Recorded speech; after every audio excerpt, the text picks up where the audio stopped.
Okay, hello. I think we're live. We're so live, actually. We cannot possibly be more live.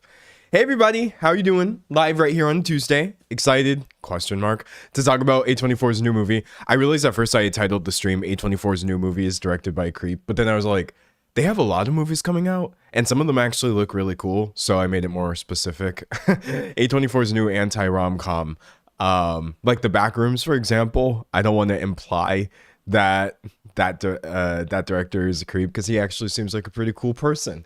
But yeah, no, there's a lot going on today. But yeah, hey, how we doing? There's also a couple other things we can talk about as well. I wrote down some things for the agenda. You know how it is. You know how it is. This isn't your first stream. Unless, of course, it is. In which case, hi.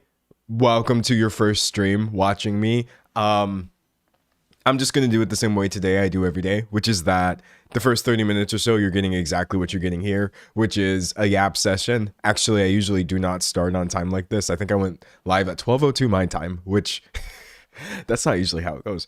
And then around the 30-minute mark, did I say 30 minutes or 30 seconds? Who cares? Around the 30-minute mark, that's when we'll actually get into today's topic, which is the drama. A24's new anti-romcom thingy that's happening. I don't know. The movie itself is not the issue, as you're going to see. Or at least I don't believe that that's the issue. Reading chat, reading chat. Someone said I could listen to you talk about your grocery list. Yep, always. Yeah, I could. You want to know what's on my grocery list? I don't know, because I always make it directly before going to the store. And then when I come back and I didn't get half of the things I need, I'm like, what was I thinking? What was I doing? What was I doing, man? Somebody said, I can't wait to see you on Smosh. Why? Oh, who said I was going to be on Smosh? I missed your lives to listen to when I paint. OMG.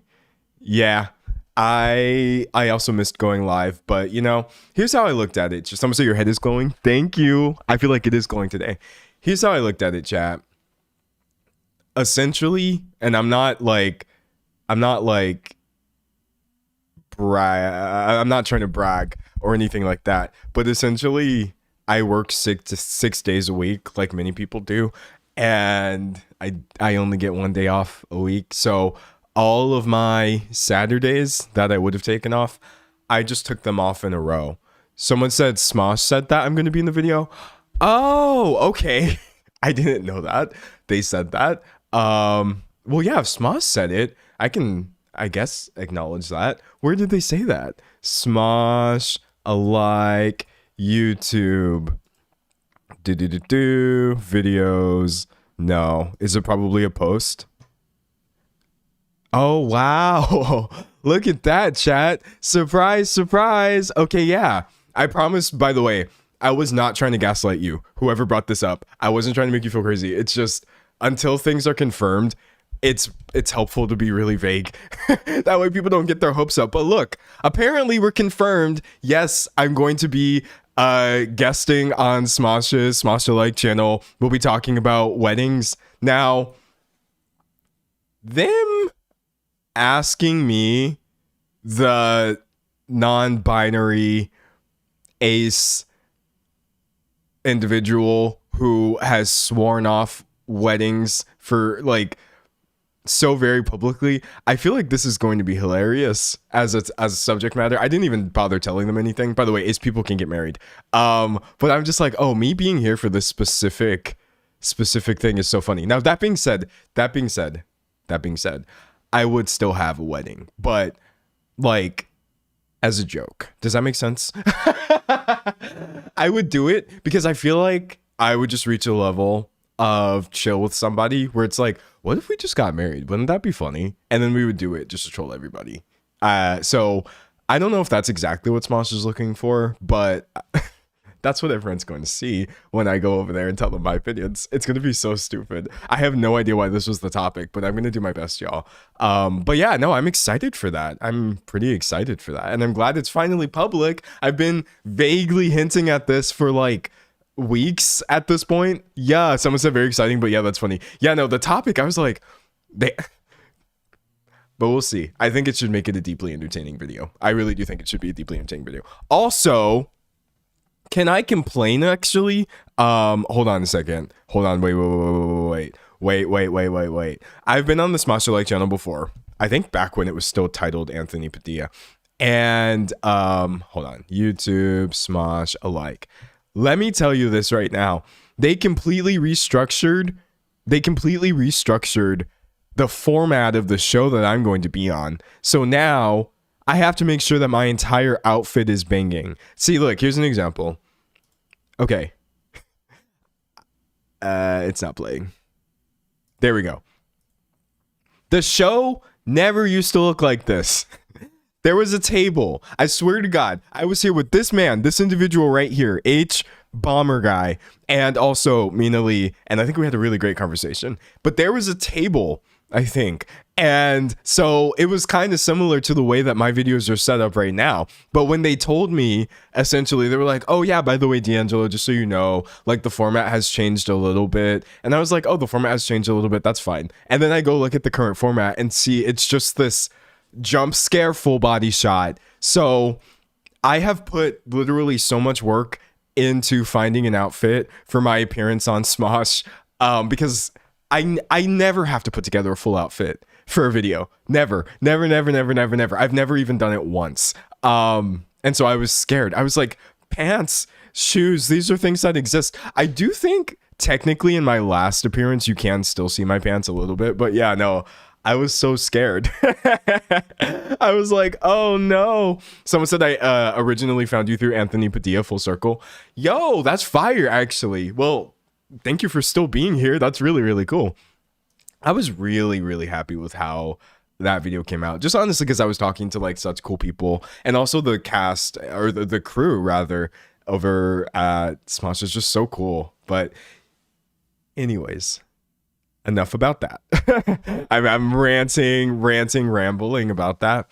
Anyways, I took a week off, just one. I'm like, why not? A quarterly week off? Maybe that's insane. I don't know. But like, Q1 is over, and I didn't really have too much to say at the end of it. I was like, you know what? We're all gonna live if I take some time to really like gather my bearings. Q2 though, we're going hard. I mean, I feel like we're always going hard, low key.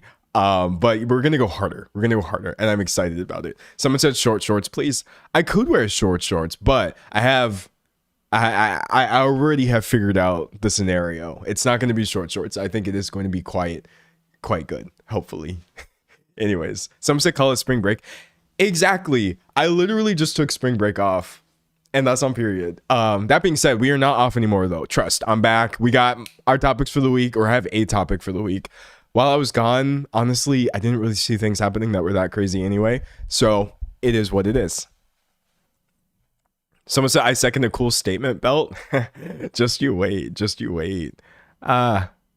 Someone said, I think I just got anxious, LOL, but yeah, breaks are normal. Yeah, that's the thing about me is like, I just don't even bother announcing breaks or comebacks at this point, because it's just not useful for someone like me. When I say, oh yeah, I'm going to be back at this time, then that turns into a source of anxiety. So I was like, let me just, since my outro is already telling people that I may or may not appear for my live streams, let me just not appear this time and then reappear, and all will be well. And I believe all will be well.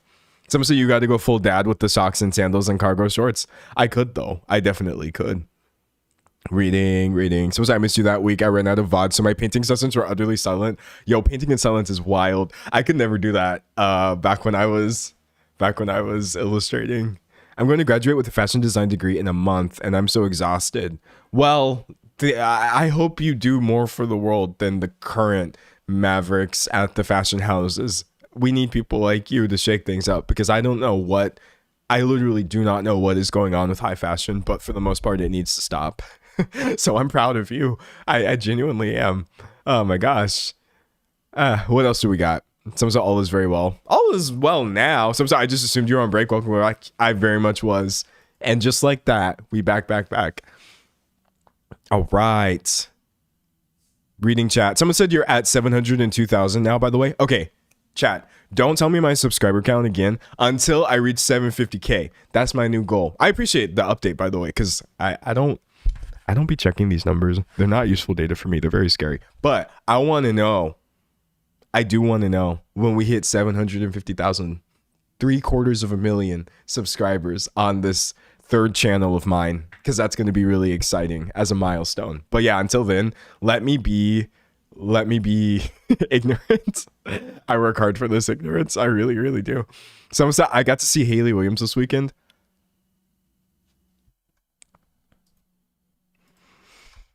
That brings me to the meme of the day.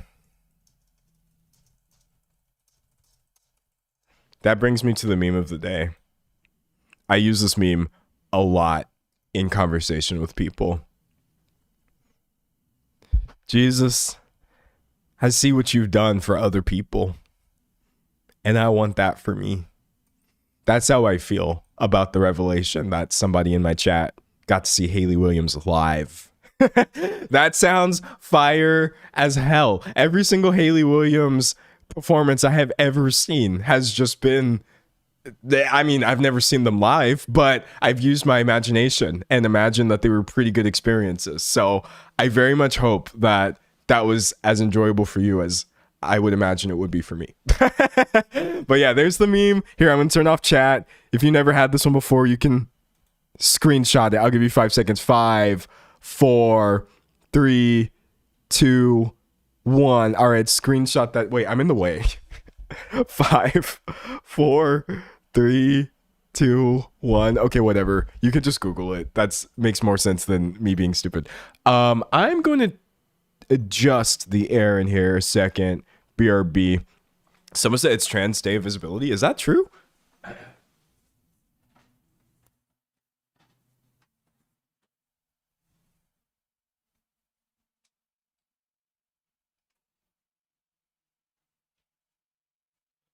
Right. Got some more airflow. Yeah, let's go. Okay, wait, is it really though? Because that would be fire if that's the case. I know different not holidays, but different days happen in different places at different times. Oh, it so is though. Let's go. International Transgender Day of Visibility. I didn't even know. I'm really bad with like dates in general. But yo, shout out to, I don't want news, I just want pictures. Shout out to y'all, to us, I guess, if we're being honest.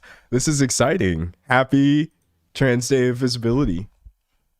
Reading. Someone said, is that true? Leaves?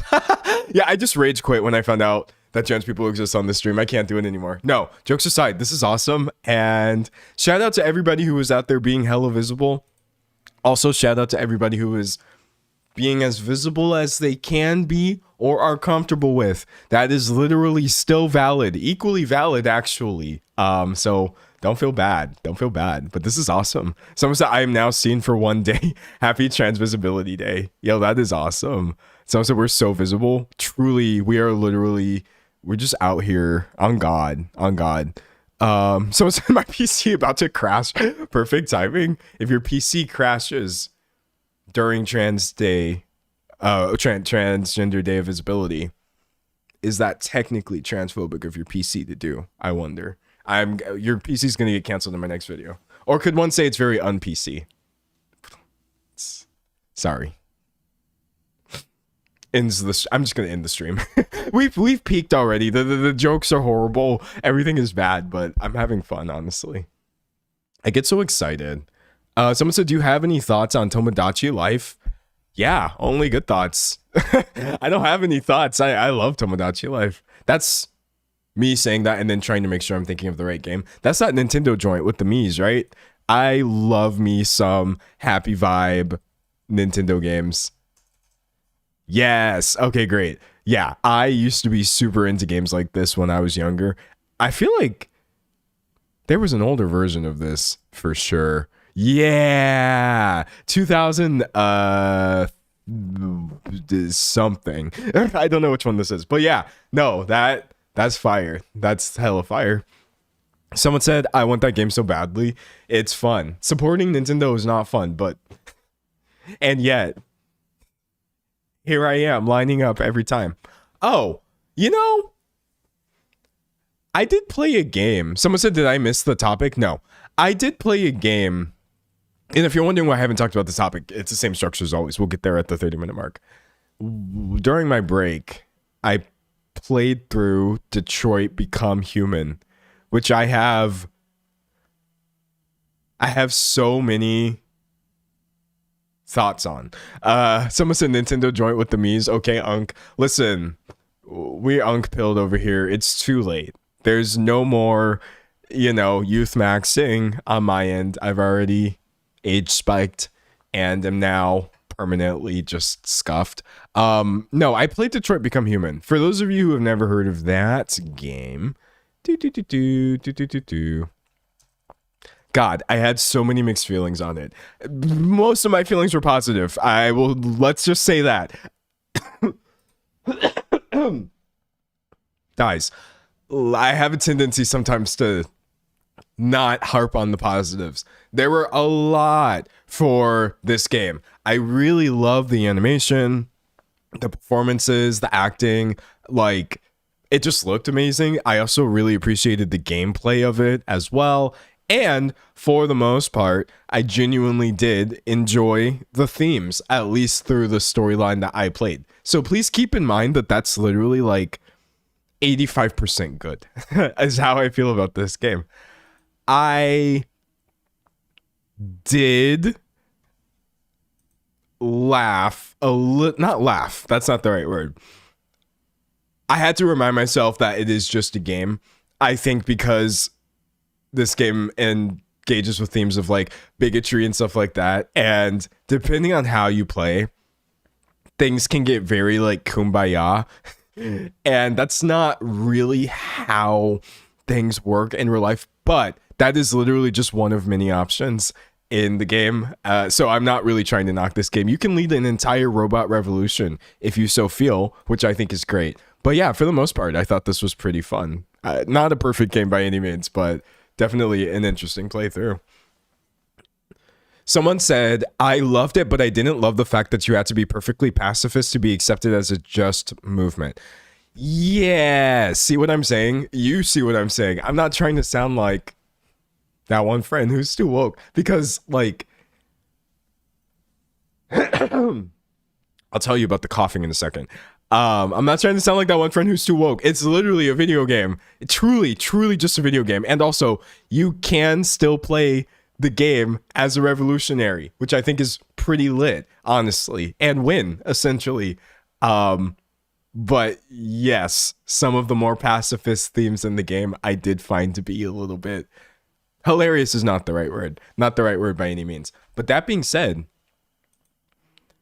I still played this game on the pacifist route. I still was perfectly nonviolent throughout my entire playthrough of Detroit Become Human. Do you know why? Because I wish real life worked this way. I literally, listen, I know that it doesn't. I'm not naive, but just because a part of me actually does wish that the kumbaya stuff was real and you could just be peaceful and loving enough to each other and then everyone would accept you for who you are. I played this game so deeply peacefully as a break from how things are in real life, and I found it cathartic. Then I turned it off and thought about how it never would have worked that way in real life, and I wasn't as happy, but for what it's worth as escapism, I didn't mind that aspect of it at all. So it is what it is. It truly is what it is. Someone said it's just wishful thinking if only the situation were that perfect. Yeah, for real. But yeah, no, crazy good, like, graphics, just the gameplay I really enjoyed. I don't know. The thing about me is, like, after this game, I started playing, what did I play? Oh, Alan Wake 2, because I had this really fun idea. So for those of you who don't know, Alan Wake 2 is like this sort of supernatural horror game. Alan Wake 2. And what's really funny about this, that's not what I wanted to do. We are not going shopping for this game on stream. What's really funny about this is that I was like, what if I just never played the first one or looked anything up about it or knew anything at all? So, not knowing who Alan Wake was or what these games are about, I just downloaded the second Alan Wake game and jumped headfirst into there and was like, let's just see how this goes. Honestly, it's pretty fire. I really enjoy what I've played thus far, but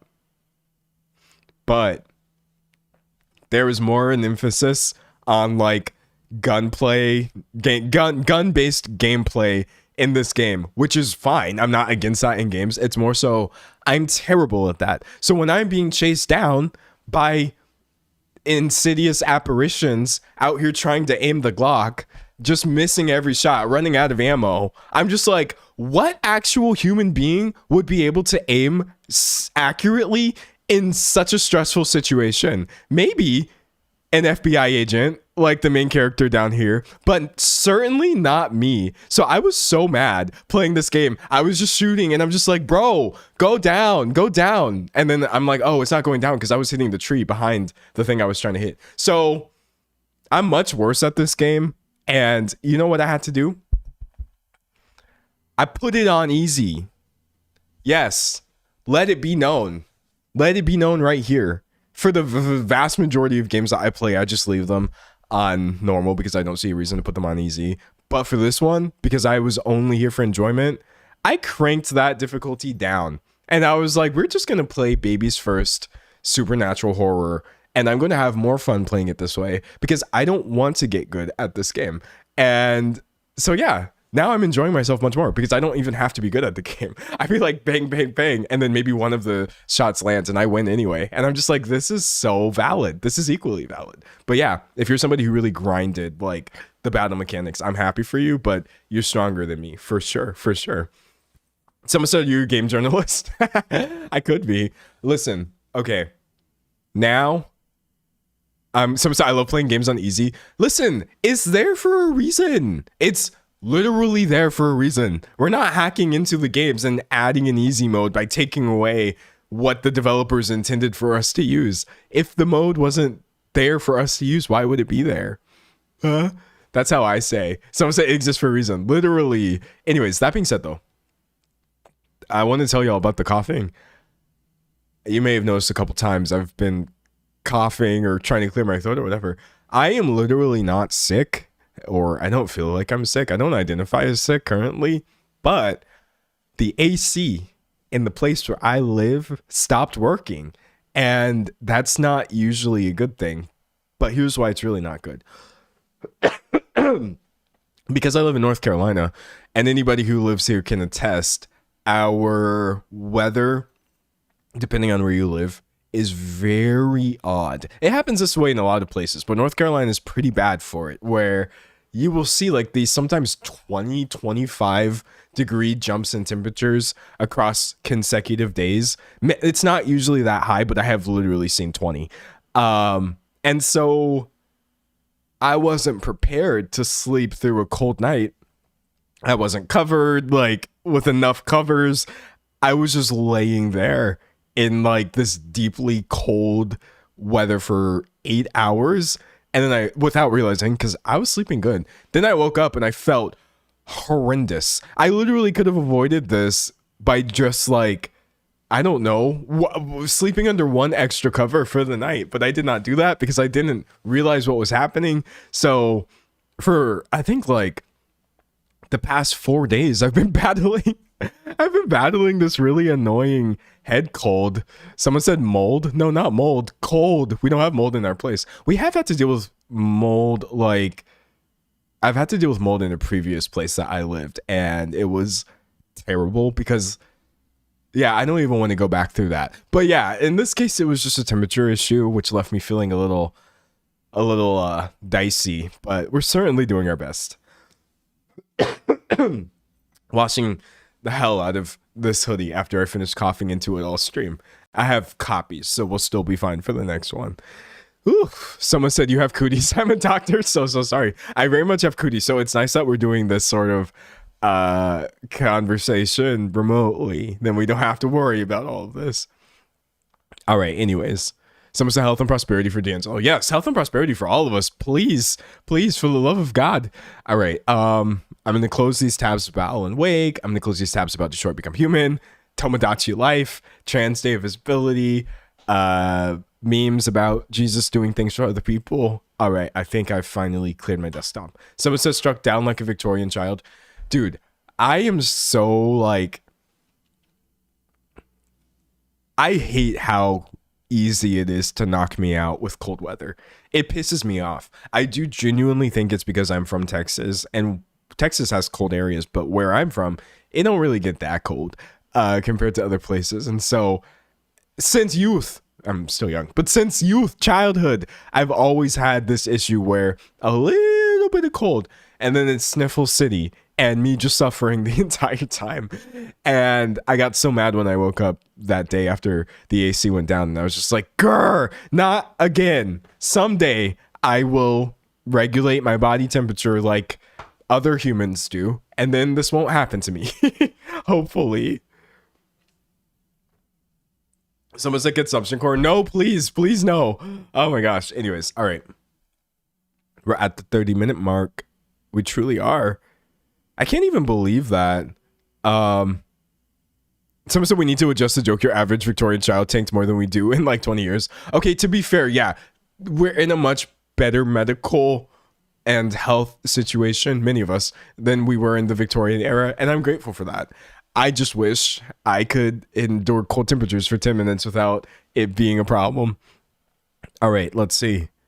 Part of me just wants to keep yapping because I'm having fun, but we are gathered here today for a reason. Allegedly, someone said, I love when people say they're not sick and literally describe being sick. No, I'm not sick unless I decide that I'm sick. Listen, I can have a runny nose. I can have, what else did I have this week? A sore throat,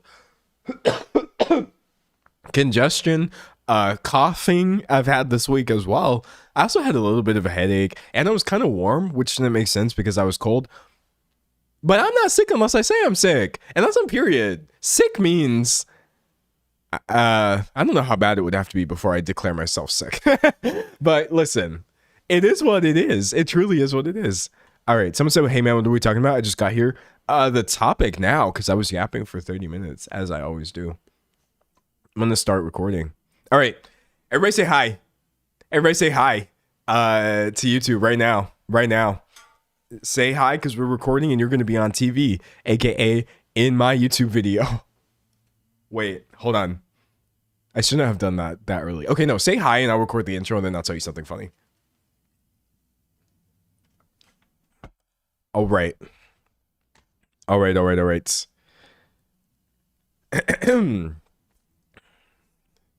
a new movie coming out, an A24 anti-romcom called The Drama, and it turns out its title was a bit of a self-fulfilling prophecy for all the wrong reasons. So this film has had like a mostly solid press tour. I don't think my issues are with the movie itself in this case. For once, we don't have another Wuthering Heights scenario. But like days before this movie was slated to come out in theaters, the director, an old essay that he wrote in a different language, popped back up on Reddit. And now there's this big, ugly creep cloud hanging over the film, which is just making things worse for everybody. Hi, I'm D'Angelo. This video is about some dumb drama, some very valid critique, and ultimately just like Hollywood creep number. I've given up counting at this point. Okay, fire. We can work with that intro. I'm gonna cut the heck out of that. Okay, all right. Y'all can stop saying hi. That's all we've got. Someone says, should I not be excited to see Zendaya? It's not Zendaya's fault. Can I just give you a real big disclaimer up front? We ain't here to try to cancel. I've never tried to cancel anyone. We ain't here to cancel Zendaya. I guess I would if she did something wrong. I would call it out, but that's not what happened here. It really isn't. Okay, before we get into the video topic, I want to tell you something. Someone said on a scale of 1 to 10, how creep is the guy? Solid. Oh, it's more so a case of on a scale of 0 to legal adult, how adult was the person he was dating. Not all the way legal. Or no, it was you're getting into this really weird, I'm spoiling right now, but you're not spoiling. I'm getting into this weird gray area where everything he did was technically legal from an age of consent standpoint, but the law itself clearly dictates that the person in question still wasn't actually above the age of majority and therefore not a legal adult. So it's very creepy, but we're gonna talk about that later. I'm gonna distract you all first. And I'm sorry for yet another gross conversation. Can I tell you a secret?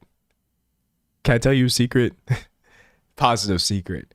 I made a pretty big change while I was gone, and I don't think anyone noticed. Or to like the two people who noticed, they didn't say anything, which I'm glad, because I didn't want this change to be like the first thing that people noticed about me in my videos, because I would have gotten really like I just didn't want 50,000 comments about like, oh my god, you insert the thing that I did. But yeah, I did. I got something over my break that I thought was super cool, that it's so funny that no one has noticed. I thought that someone said you cut your hair. Yeah, I went bald. Surprise, surprise. No, I wanted a tattoo. I already have a few of those.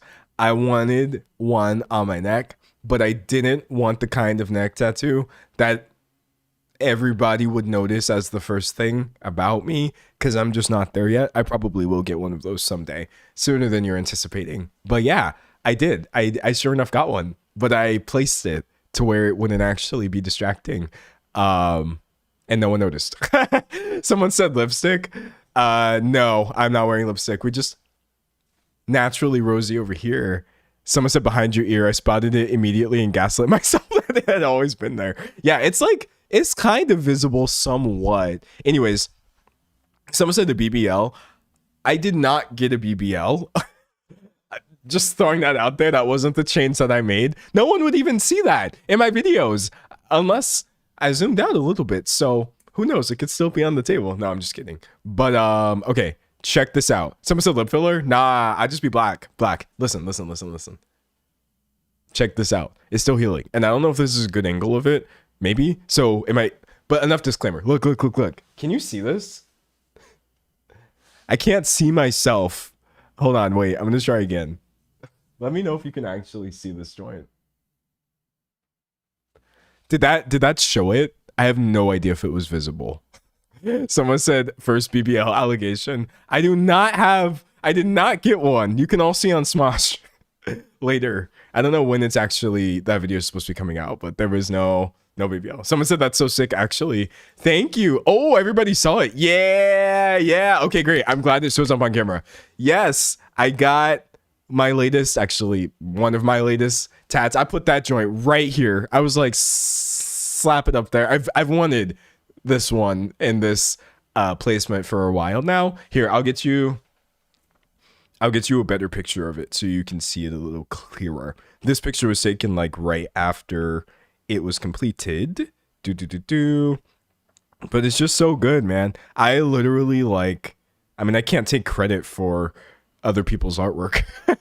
The artists are amazing, but I do take credit for my research skills and just finding like literally the greatest people to ever do it. Hold on. Let me pull this one up right here. Upload to OneDrive. Okay, I'm going to try to pull this up on screen so we can see. You can tell once again I'm distracting myself because I don't want to engage with today's topic deeply, but that's okay. Let's see. It's my God-given right to distract myself now, ain't it? Okay, here we go. This is a great picture. Look, it's so beautiful. It's so beautiful. I was just like, I was so happy. I like all of the work I have had done. When I say the work I've had done, I feel like I'm talking about plastic surgery. I like all of the tattoos that I've gotten. I truly have met nothing but the nicest, most talented people. But this one specifically, I was like, we might have peaked. This might just be too peak, honestly. I should just stop now while I'm ahead, but I'm never gonna stop. Anyways, someone said, what kind of bird is it? It's a swallow, a little tiny bird. It's a pretty common motif. Let's see, swallow, American, traditional, neck, tat. I don't know why that opened in a new tab, but yeah, this is a pretty common placement that I went with. Wait, I'm gonna try to fix this so it's a little bigger. But of course, never mind, it's not working anymore. I went with a pretty common placement, but me being me, I wanted a version that was just more horrifying because, you know, someone says specific meaning. No, not even a little bit. There's I promise you there's not even a shred of meaning behind this one, except that I did no. Even if I think about like my reasoning, it was still just purely aesthetic. So yeah, no, I don't be doing it. Someone says swallow on the throat. Yeah, I know. Ha ha ha. I tattooed a swallow on my neck. But to be fair, the throat is a separate place. And I already know what I'm going to tattoo here. And it's going to be much worse. But I'm trying to like work my way up there. I'm trying to work my way up there. We're getting there eventually. Someone said biblically accurate swallow. Dude, I'm just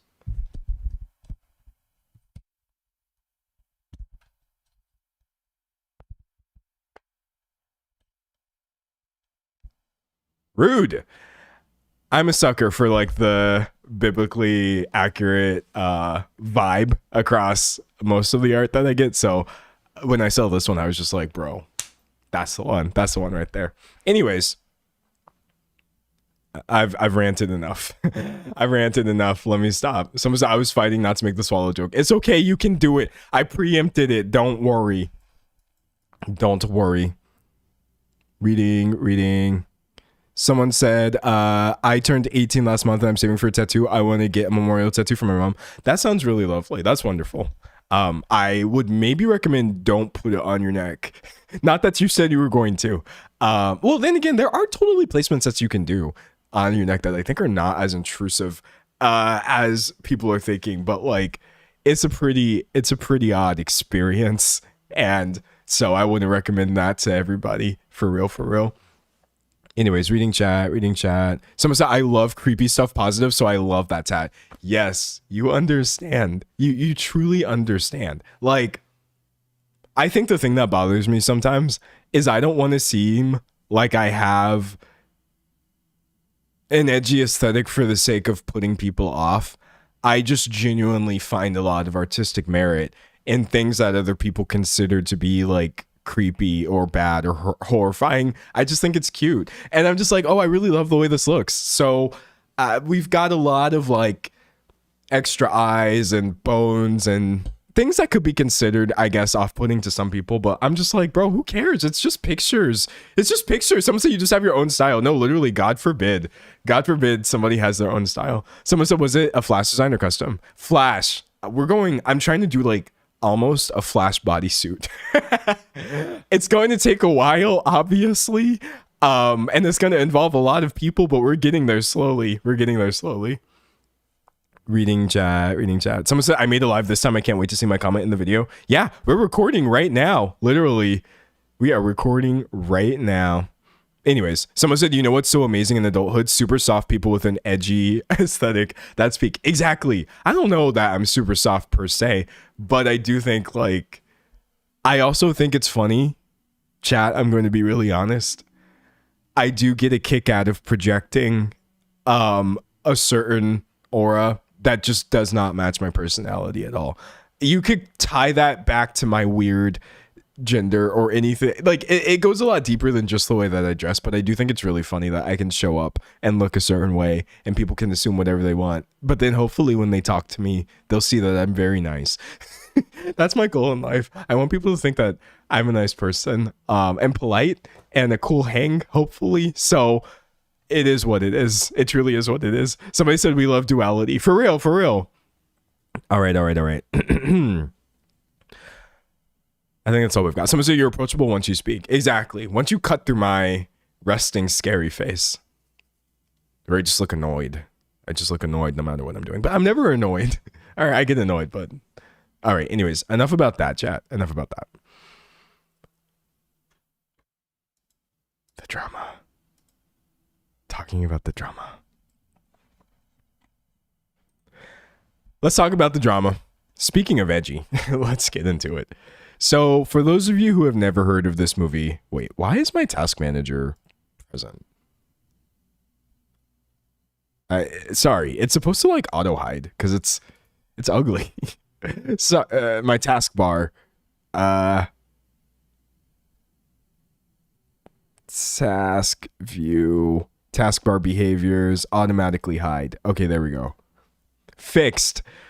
For those of you who have never heard, The Drama is the latest romance-themed thriller from A24, directed by Christopher Borgley, starring Zendaya and Robert Pattinson. Someone said there's drama with this movie already. Yes, there's quite a lot of it. In this case, the drama behind the drama. By the way, drama itself is way too light of a word to describe what's happening here. It does not apply to the actors in this scenario, at least from my read of things. Thankfully, this is not a case of Robert Pattinson or Zendaya just being terrible people. In fact, dare I say, I kind of feel a little bit bad for them. Just a little bit. All right, let's see. Someone said it looks so good, but it's no Backrooms. It does look good. Actually, let's go to the trailer.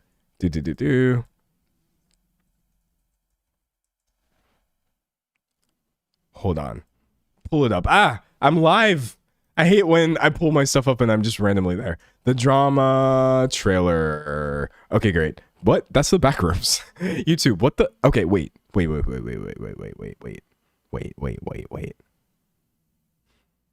This is a great example of how bad YouTube search has gotten.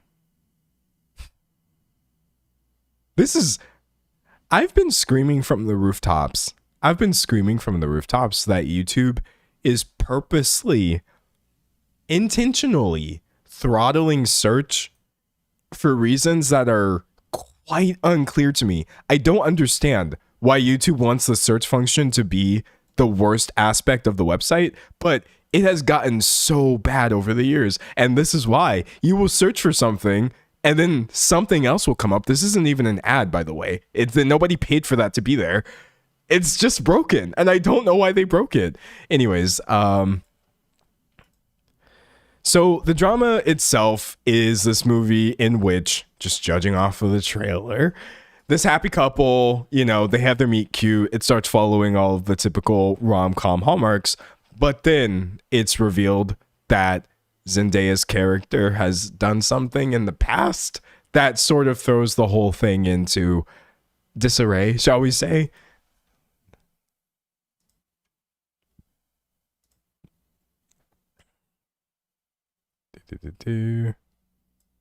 Oh, I just realized I also can't hear my audio, even if you can, because I did not fix it on my end. I'm going to change volume. Okay, let's turn it up a little bit. And porn. You left him there overnight. Yeah. What's the worst thing? Wait, sorry. My audio is not coming through the right channel. I'm sorry, chat. I'm trying really hard. Sound. Okay, M4. There we go. No, not M4. Yeah, M4. Streaming is hard. Try being an influencer for a day. You left him there overnight. Yeah. What's the worst thing I've ever done? Okay, Are you serious? I'm sorry. Order an Uber. Emma, what the fuck?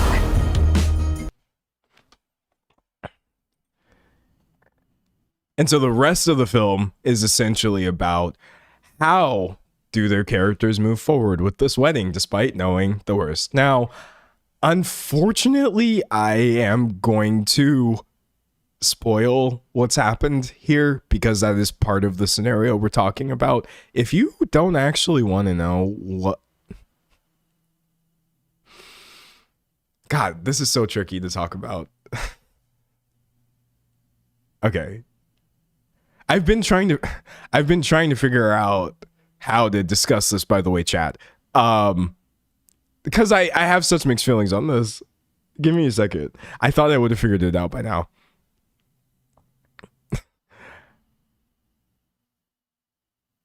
Give me a second. I promise. I'm trying to think about this. Okay. Listen, let me give myself a disclaimer. It's already been spoiled online. I'm not like taking any sort of pleasure in spoiling this for you now. I'm going to bring it up later and tell you what the big thing is that she did, because it's literally not actually like a plot twist. It happens in the first part of the movie. It's part of the movie's thesis. They're just hiding it in the trailer for, I don't know, intrigue, reasons of intrigue.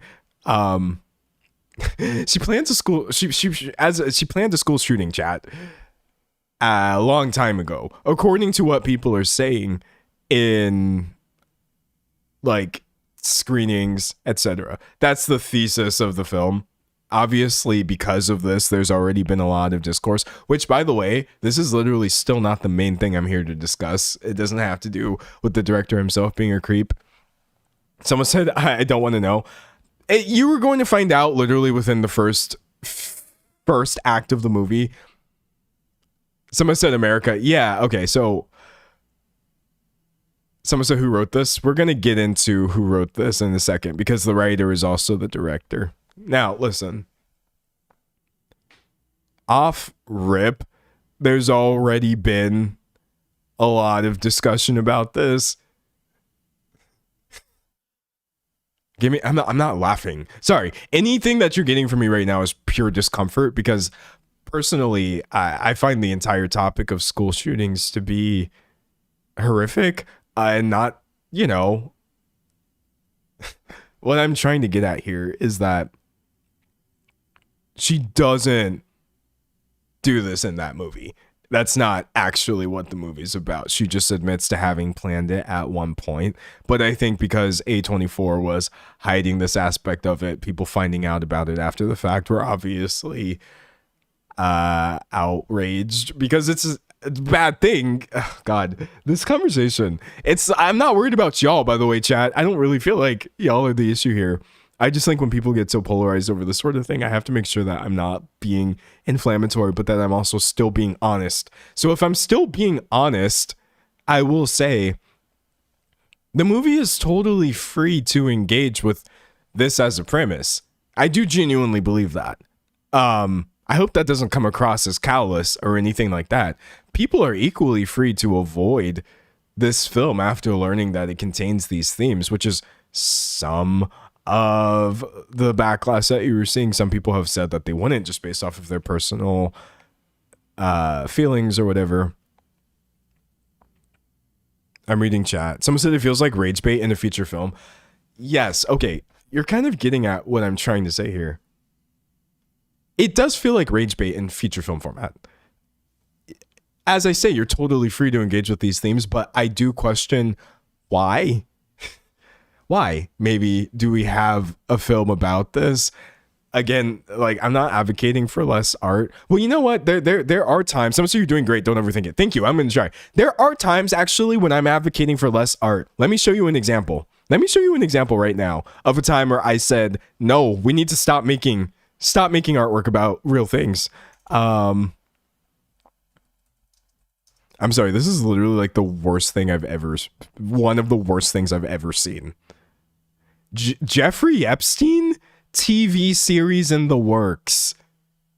Laura Dern to play journalist who investigated his crimes. Adam McKay to produce. So they're going to be they're going to be basing this off of the book Perversion of Justice, the Jeffrey Epstein story. What do you mean by that? I think this is a clear example of, like, yes, I actually do have lines where I'm just like, point blank period. You should not have created this. You are making things worse by doing this. I can't believe this is, I don't know if it's been greenlit yet, but the fact that people are even trying to make this. By the way, this is also so dangerous too, because, let's see.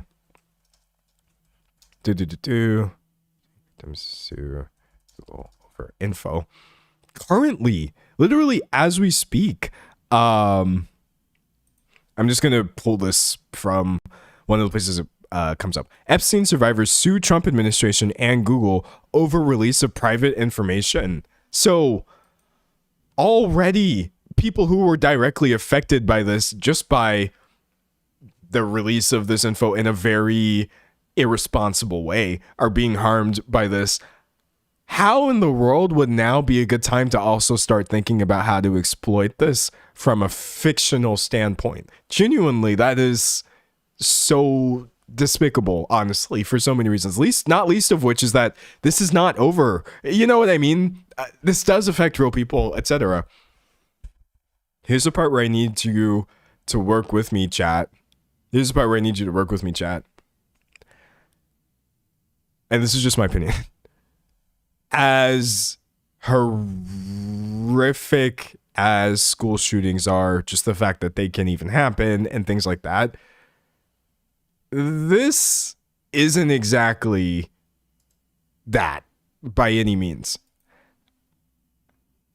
I know, like, that's my opinion. It's not the same thing. And I, to be fair, mostly saw people saying, hey, you're free to make the movie, but like, it is still just being engaged with in a way that's not directly affecting people in the same way. So I wanted to bring up a counterpoint just so y'all don't think I'm one of those people who just gives like a wide pass to any sort of fictionalized or dramatized version of everything and just thinks it's all okay. I definitely don't. But in this specific case, I just think it's a bad choice, but it is what it is. Someone said it's still weird. Yeah, no, you're never going to get me to disagree that, like, it's just weird, man. Also, I think one of my main arguments is that the person doing it, Christopher Borgli, I think is the least qualified person to have this discussion based off of some of his previous work and other things that have come out that we'll talk about in a bit. Reading chat. Someone said, I think it's how they'll handle the discourse that'll ultimately show if the movie was supposed to be made in the first place. Yeah, no. So, pulling up this link. Open link.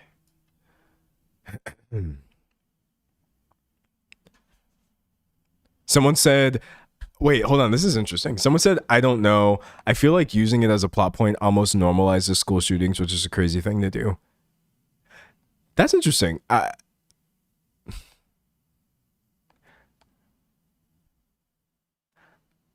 don't think that you're wrong in that. To me, it feels like a frivolous handling of it.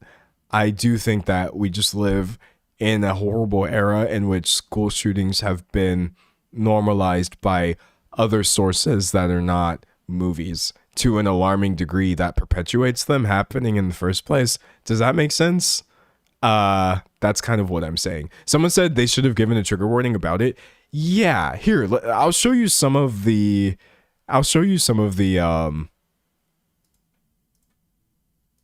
sorry, I'm trying to pull up my sources. I'll show you some of the promotional materials for this film, and you'll see why I still find this to be weird, regardless of our opinions.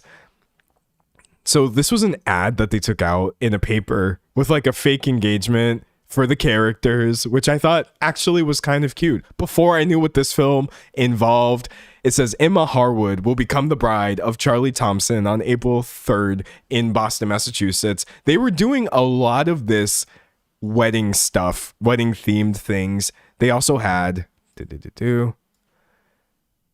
this entire fake website that they made, which I, again, thought was kind of brilliant. Save the date for Charlie and Emma's wedding. It was cute. It was a lot of bridal looks that they were doing. So they were going very wedding themed. In fact, excuse me, they even at one point were overseeing weddings. Hold on. I thought this was hilarious. Zendaya highlights the drama in Las Vegas as she steps in as an official wedding witness, which I thought was really funny. So it's not that I don't believe art is an appropriate medium to discuss horrible things that happen in real life. It's that I still just find it very uncomfortable to omit key information about your movie, and that information could wind up being things that are incredibly triggering to people. It's tricky. Obviously, I'm not arguing for censorship. I'm not arguing one thing or another. I'm just saying the way that this specifically was handled, I found to be incredibly strange. Reading chat. Someone said artists don't need to justify why they're covering a controversial topic. You need to make your own opinion. Yeah, and basically my opinion is that this sucks for so many reasons. Because literally imagine going into this just not knowing what's going on and then getting, I don't know, it's whack. Someone said the audio's cutting up. Refresh the page. Notepad.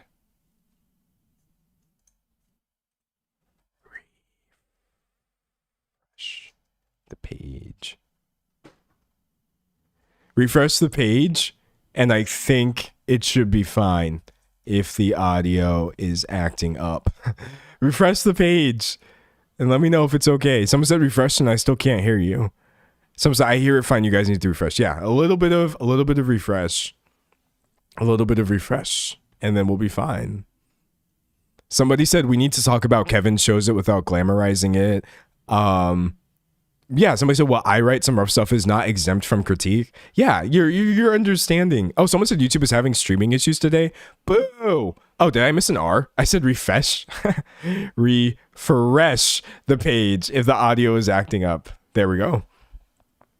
All right, refresh the page. I think we should be fine. We should be fine. YouTube's always trying to silence me. I know, like, silence me while I'm trying to have a nuanced conversation. This is not the time for me to be missing key context and stuff like that. Okay, I think we fixed it for the most part. I think we fixed it. Close the app. Yeah, you can leave, come back, but I'm still going to be here. I think it's fine. Someone said, do you think the actors are also at fault? No. Hold on. This is so tricky. Give me a second.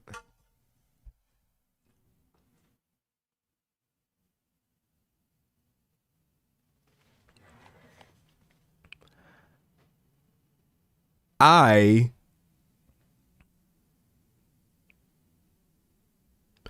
hate having conversations like this on the internet because as nice as everybody's being right now of trying to understand me and the things that I'm saying, God,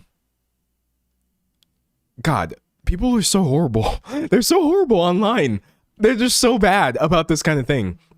No, honestly, if you as an actor are starring in something that's engaging with like dark themes or whatever, that's not a bad thing to do. There's certain topics that I usually don't cover because like separating art from artist or separating art from the themes that it engages with is something that I feel like, I don't know, it's really tricky. Someone said trick question. It's not a trick question. I know that you're not trying to trick me, but like it's kind of a minefield a little bit. And then also one thing that bothers me is someone said, what film are we talking about? Oh, you might have missed it. We're talking about The Drama, the new Christopher Borgli film from A24. Some things that make this conversation also tricky to have too is that a lot of times I will start saying things that start mirroring other rhetoric for things that I don't believe in at all. Because a lot of the, art is a free pass to do whatever you want comes from people who actually do want to use their art to do things that are harmful or whatever, but that's not always the case when art is depicting things that are harmful. Someone said it's a lot. It really, really is. And I also think that if there was any topic that should be causing this level of me trying to be careful, it would obviously be something involving school shootings. That's just not something that I should be careless in my discussion about. But yeah, no, it's really tricky.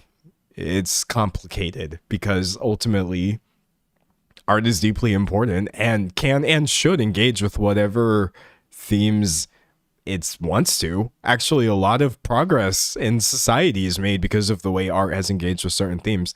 And because the film itself has not come out, it's not clear to us, the majority of viewers, how this topic was being engaged with. Does that make sense? Reading chat. Excuse me. Someone said director's previous movie was Dream Scenario. People should do more research before they watch movies. I'm not watching it because I know he's a weirdo now, but it's worth pointing out that his movies are strange. Yeah, exactly. Yeah, art is meant to be critiqued. At the end of the day, hold on, I'm gonna save both of your topics. I'm gonna screenshot these because they're going away too fast for me to remember this. Wait, I'm pressing the wrong button. I stream from two computers at the same time. Oh no, okay, never mind. There were two comments I want to reply to. One said art is meant to be critiqued. One said leaving it at the trailer feels like a cheap engagement bait tactic. I literally agree with both of these. And I also agree that despite being meant to be critiqued, art can and should engage with whatever themes the artist sets out to do. Because we already know that people online really struggle with this multiple things being true thing.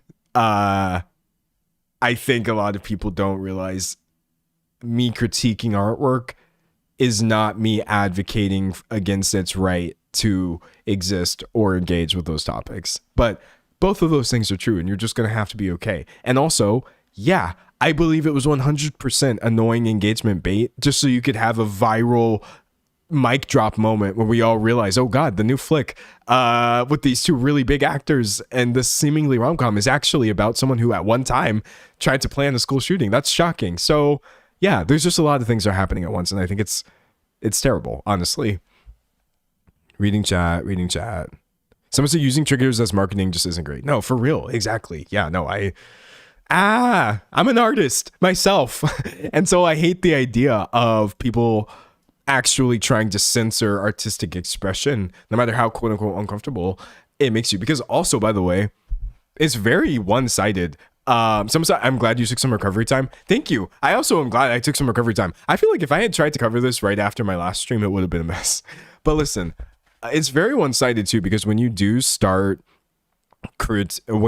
actually censoring who gets to talk about what in their artwork, I'm going to be quite honest with you, chat. I'm just going to say it.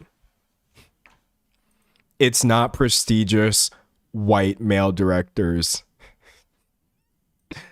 that bear the brunt of censorship, which is why I don't advocate for censorship at all, because actually you look at who it usually comes down on first and the hardest. It's going to be people who are engaging with queer themes in their work. It's going to be hitting people like, I'm not making things up or trying to be annoying. That's just quite literally how the world works in general. Someone says that him. Yeah, this is the director behind the movie. So yeah, no to censorship, even if it's about tricky topics. Gosh, this is so annoying. Reading chat. Someone said, is it art or is it slop? I mean, who can say without seeing the movie? But anyways, enough about... Well, no, I won't say enough, though. I will say there was a lot of people who were trying to...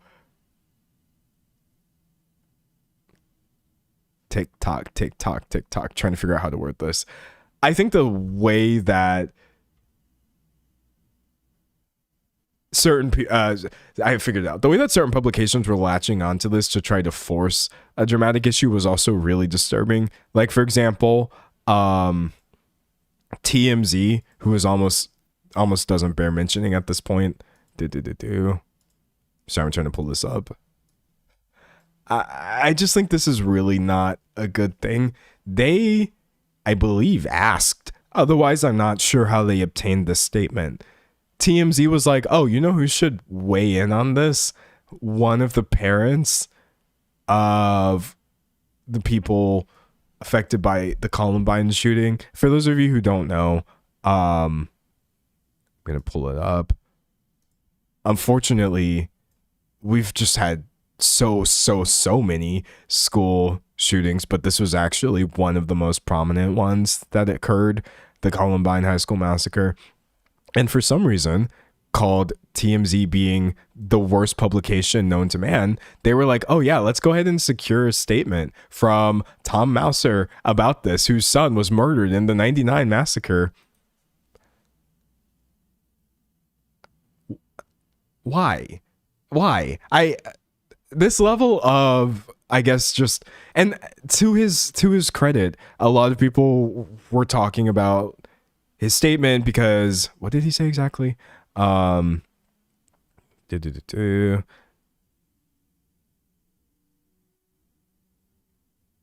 trying to find this statement. Hold on.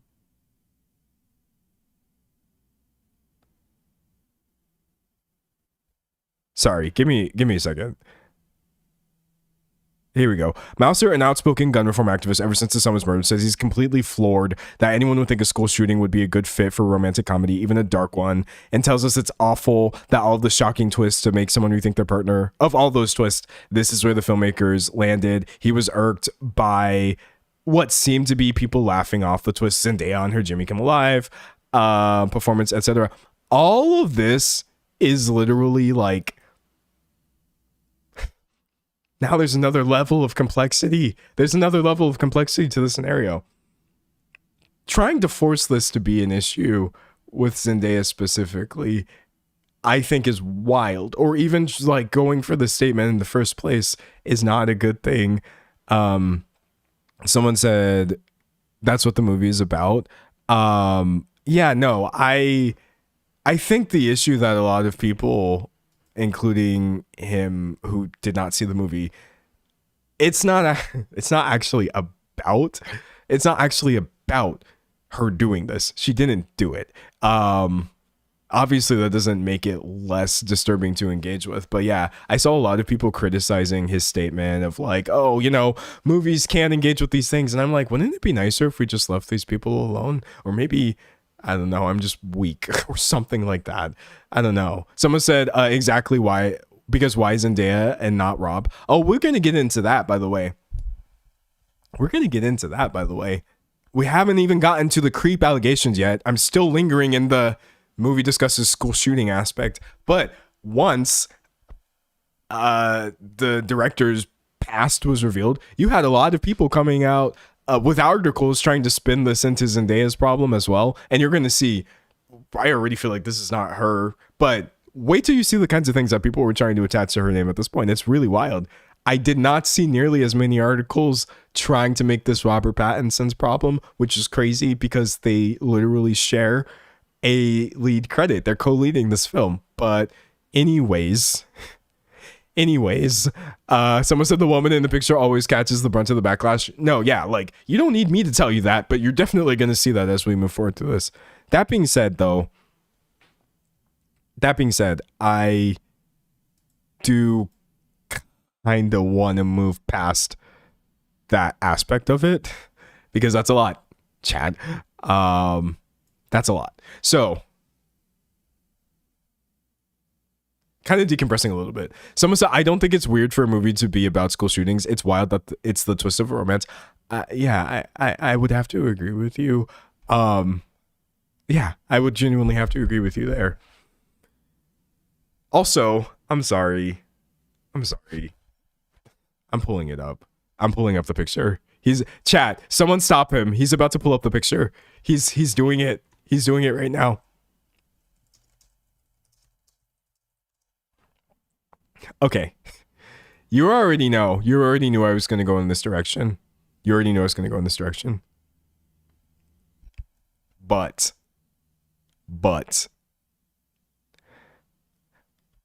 writing a movie in which a black woman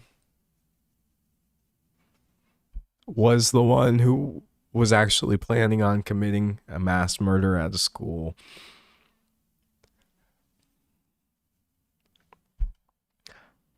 Now hear me out. It's just a movie. And that's not my main point. That's not my main point. Zendaya agreed to this. And that's probably not the movie's main point either. But there is literally like an element of cynicism that I just can't shake off of this. Like, this is literally just rage bait. This entire film, everything about this, I'm so sorry. The title, the hiding this aspect of it, which character was but listen, that's my too woke opinion. I don't know if that's actually going to make it in the final cut of the video. I try not to say things that people will get too pissed off at, but I'm sorry. I see what y'all are doing. Reading. Someone said it's always D'Angelo pulling up either the friend who's too woke meme or the Ed Sheeran and Beyonce photo. Yes. Literally like Ed Sheeran, Beyonce on stage. The two pictures I always pull up to make points. I'm always either pulling up this photo right here of Ed Sheeran and Beyonce to make some sort of point on what I perceive to be imbalances in our expectations for men and women, just from my POV, some dumb guy. And I always pull this picture up because I'm usually stopping to talk about like me trying to say things that I feel like I don't see too many people talking about because they're getting dismissed, but I still think are completely valid issues. And if people were more normal about discourse without getting like, I don't know, we could have these discussions, but I know the internet's not a good or great forum for this kind of thing. Those are literally my two favorite pictures to pull up. I think I've probably pulled between the two of these photos up like 20 times in my time live streaming this year, which is hilarious. Someone said meme of the day. You might have missed my meme of the day earlier, but these are the meme of my stream, every stream. But yeah, that part did not go unnoticed. That being said, kind of getting into Christopher Borgley, the director himself.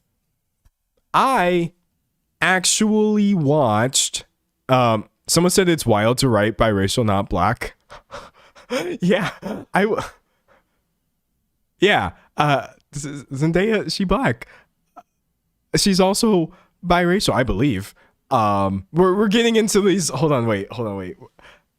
I'm purposely getting distracted right now. I feel like we're getting into multiple things can be true territory once again. Actually, I think she is biracial, but like you can't be black and then also something else, obviously.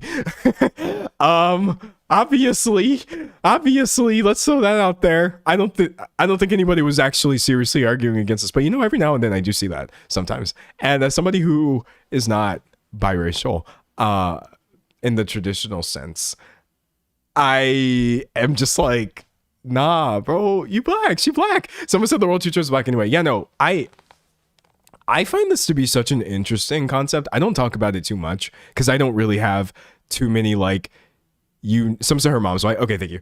I don't really have too many unique insights on this because I was raised by two black parents and I'm black. You know what I mean? So like, but that being said, I find the whole like idea of how black are you while being black in the United States to be really interesting because you can clearly look at me and see, obviously, like, I'm the product of a lot of people. And I feel like that applies so broadly to all of us. Not all of us. Obviously, you could be African or, you know what I mean? Maybe you had no sort of, you're a black person who did not have any experience or whose family did not have any experience in the way many of us wound up here in this country. But, like,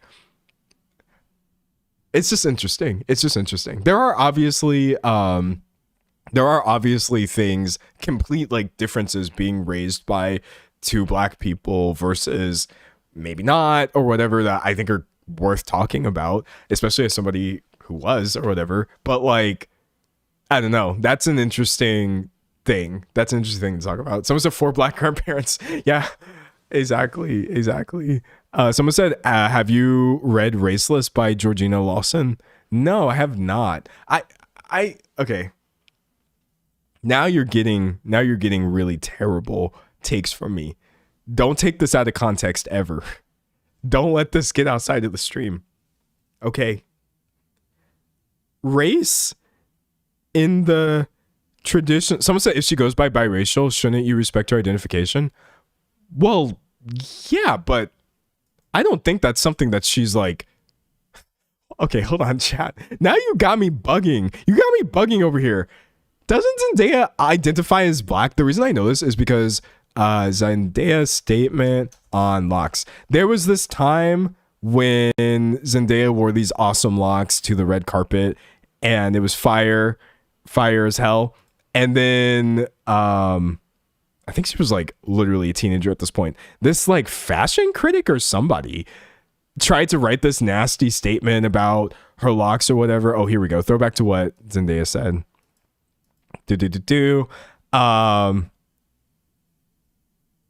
Yeah, she's saying right here, like, there is already harsh criticism of African American hair in society without the help of ignorant people who choose to judge others based on the curl of their hair or whatever. She black. Y'all, I don't know what to tell you. She knows she is and identifies thusly. And also, in her own way has dealt with some issues that are very specifically disproportionately affecting black women specifically. But yeah, no, like she hella black, honestly. Someone said Zendaya has always said she was black. Exactly. We ain't disrespecting nobody's identification over here. I'm acknowledging her identification, if anything. But listen though. Someone said I hated this for her. It was so disgusting. It was disgusting. Who was gonna say nasty things about an 18-year-old's hair? Look, we're already distracted, so let's get into it. I'm bringing y'all 10-year-old, I think it's maybe 10 or older, year-old issues here. Zendaya Locke's statement. That fashion critic or whatever she said, I think she said that Zendaya looks like she smells like weed, is what they said about this look, about an 18-year-old who showed up at the red carpet with honestly some of the most fire locks I've ever seen. Somebody really thought it was fit to comment like, oh, she looks like she smells like weed. And I'm just like, that's so annoying for so many reasons. There's so many things happening here simultaneously. I think the first one, obviously, someone said weed and patchouli. Yeah, what? I think the first one I'm thinking is like this idea that we smell because of the way our hair looks has me shook. For you to actually publicly be saying this at all about somebody is wild to me. Excuse me. You're also kind of getting this demonization of weed in general, which I find to be cringe as well. But yeah, no, that was a terrible thing to say about her. And I'm actually very glad that she did put out that statement, even though she didn't have to respond to this in any meaningful way, truly. But yeah, no, it's just how it be. It's just how it be, honestly. It's nasty. Someone said, as a Jamaican, this pisses me off. For real. Look, I had locks. If you've only followed me recently, hey, you may not know, I used to have a lot of hair. I used to have a lot of hair, y'all. And it was in a similar style to this. I had to work so hard. I had to work so hard on my hair all the time. That's what people don't realize about locks. I had to put so much effort into their maintenance, actually. It was a lot. It was kind of painful at times, too. Just like retwists and stuff like that. A lot of thinking, a lot of like, and then you know what would also suck too? I would literally get anxiety over just existing in public and stuff like that. I had beautiful hair, to be fair. I think I still have beautiful hair. It just doesn't grow out of my head because I shave it off. But like, I would fear just like, oh, do I look dirty? Do I look nasty? This is terrible. This is terrible. This is an awful existence to have to go outside after putting so much work and effort into my hair. Just worrying that people are going to think that I stink or whatever, and seeing it get reinforced in an instant by some nasty commentary like from that person is just so awful. So yeah, I again am glad that Zendaya said something. Not that she had to, but like, dude, that is just... It's nasty. It's nasty. Someone say your lock hour was so cute. Thank you. I really liked it. Someone say hair politics is a thing so many people ignore. It very much is. Yeah, no, like it's so deeply racially motivated. It's actually wild. It's actually wild, man. Reading chat. Someone said locks are very high maintenance. Mad respect to people who have them, keep them and care for them. Because from the outside of the culture alone, goddamn. Yeah, no, I mean, like, to be fair, everybody's hair takes some time to do, right? I will say this, not everybody's hair takes a day. Sometimes my hair took my whole day, actually. Who here has had that experience, by the way? I'm asking the people with black hair. If you haven't, that's fine. That's totally fine. But between me having to get it dry and retwisted and like set and like pinned together and this, that, the other, sometimes my hair could just be, that was my day. That's it. I don't have time to do anything else today.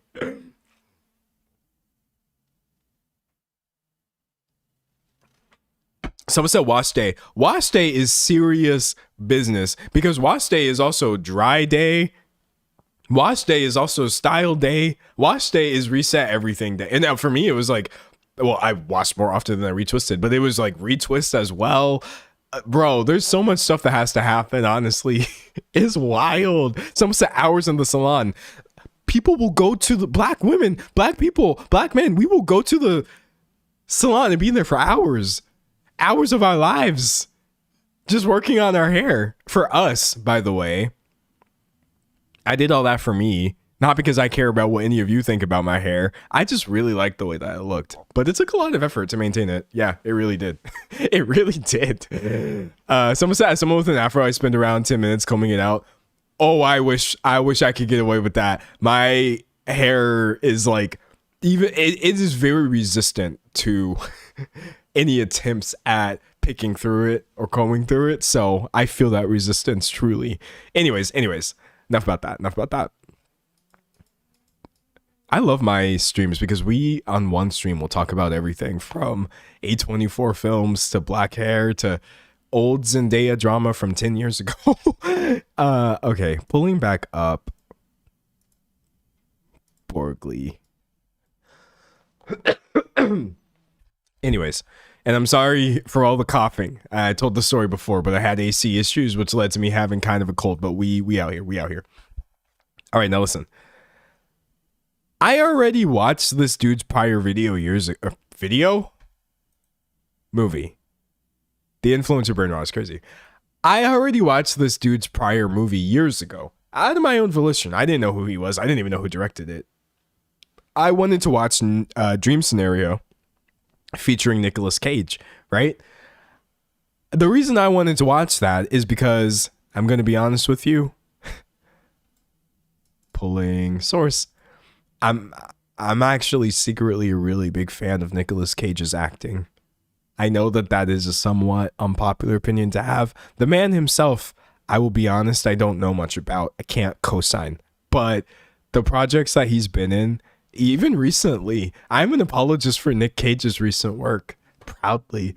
I pulled this from Renfield, which was another movie that he was in where he was a vampire, also featuring Nicholas Hoult. I don't even think that movie was good, but I loved it.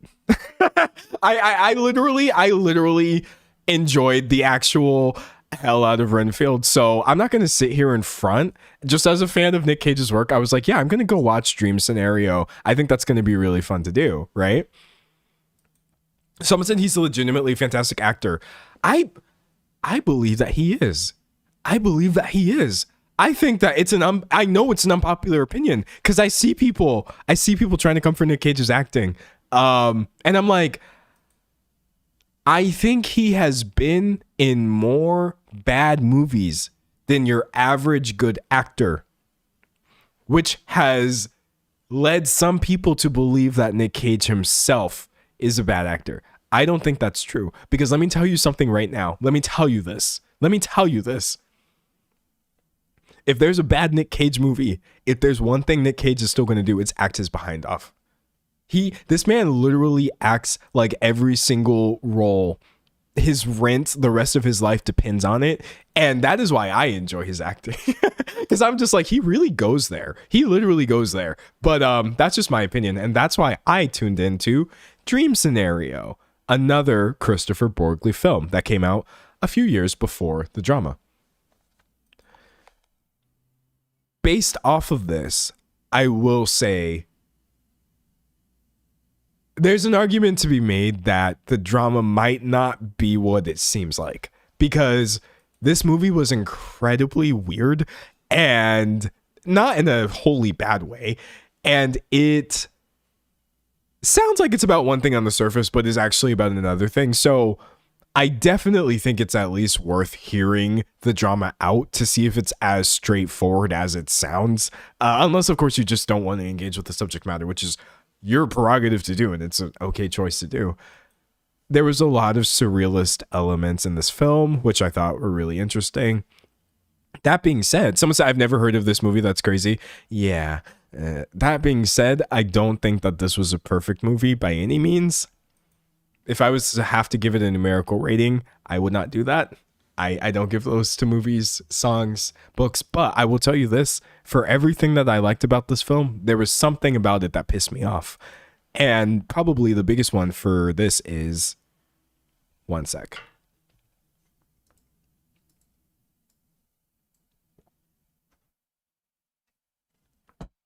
Cancel culture. Oh no. Now listen, Dream Scenario is about a lot of things. The premise is this guy randomly starts appearing in people's dreams and then everything goes to hell from there, right? But also, one of the things the movie does is, as it's this Mashable article says, takes wild swings at cancel culture. And I was feeling it. I felt it by the end of the movie. I was fatigued because it's very much like partially an allegory about what if the world cancels you over something that you're kind of not responsible for, and look how unfair people can be. And I was just like,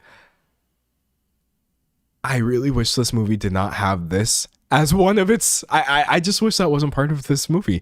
This person said right here, while Cage gives his all to a unique and riveting performance, exactly, his director can't create a film worthy of him, which is kind of mean, but I think very true. So already I had issues with Christopher Borgli that were related to his ability to handle certain topics. That's why I was kind of interested in watching the drama. I wanted to watch the movie just to see if I liked it a little better than Dream Scenario.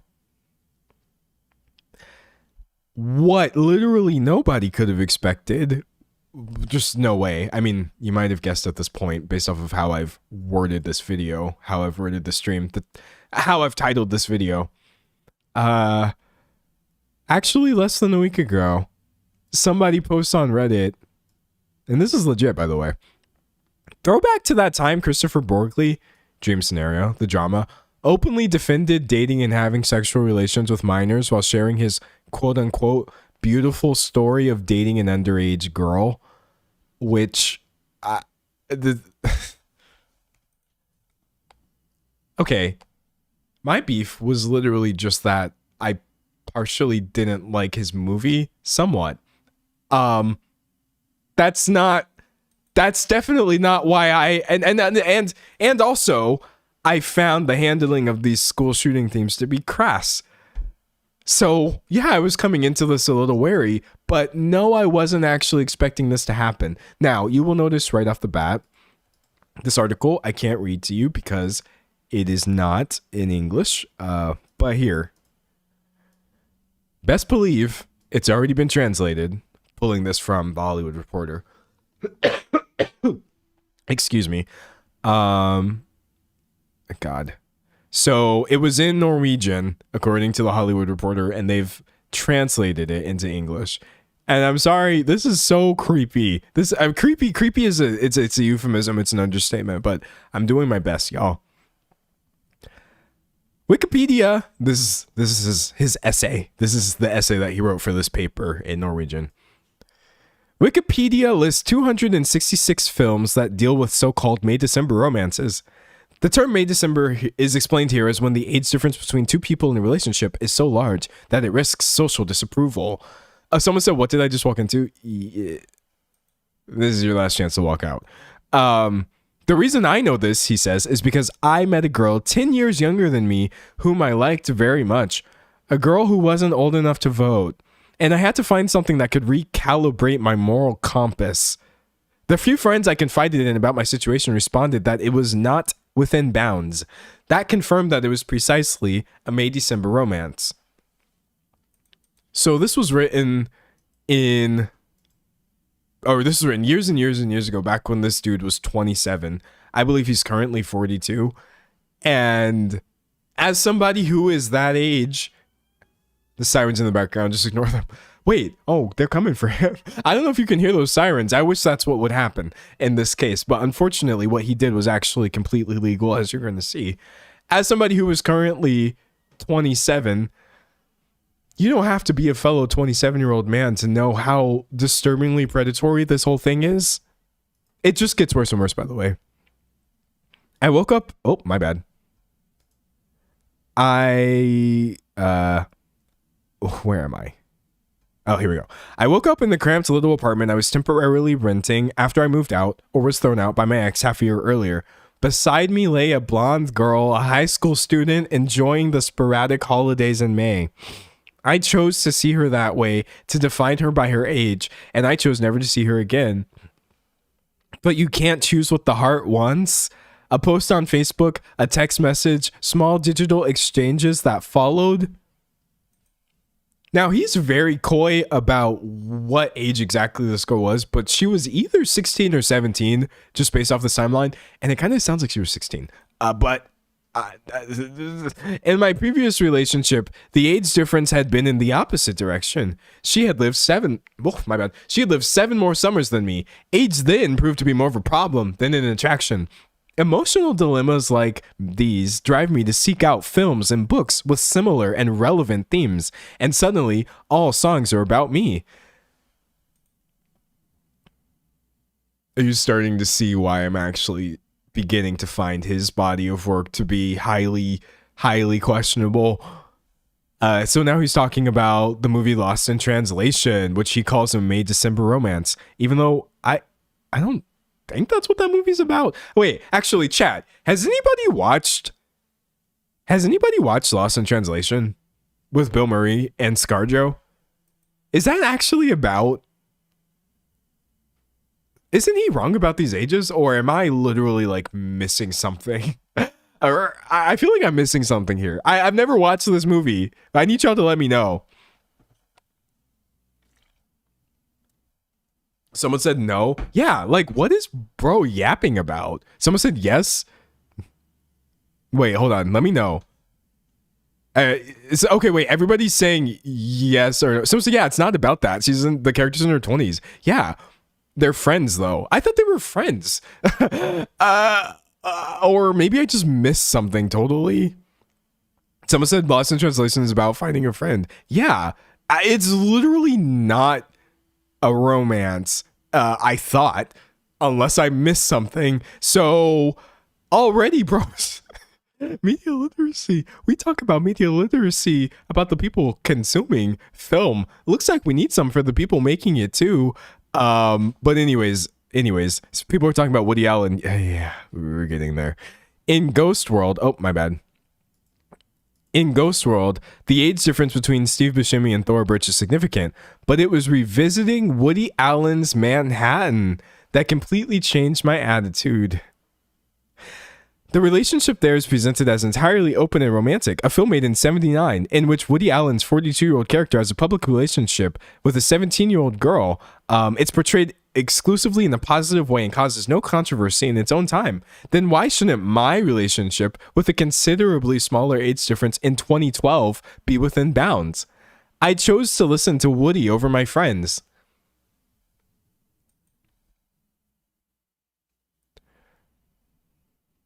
I cannot over stress how warped and just really disturbing it is to use Woody Allen as a reason for why you're excusing your age gap that everybody in your life told you was inappropriate.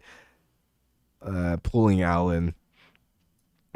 Not least of which, besides the many, many things that Allen has done and been accused of, the fact that this man groomed and then married his own stepdaughter. I just think name dropping him at all in this case is actually wild, genuinely. Getting back into this. So now he starts talking about this girl. He says, I was fascinated by her life. Unlike me, she was born and raised in Oslo in Grünerløkka. I'm sorry if I mispronounced that, and if I did, I'm just going to cut it out of the video. It must have been exposed early and clearly to literature, music, and film. When I was 16, that's why people think that she was 16, I played PlayStation, drank homemade liquor at house parties, and made splatter films in the backyard. She played piano, drank kava at gallery openings, and wrote texts that were published by a press. I think my cultural insight, and therefore, because I am who I am, my life insight, was delayed by 10 years as a result of growing up in the countryside versus Oslo. So, bro's argument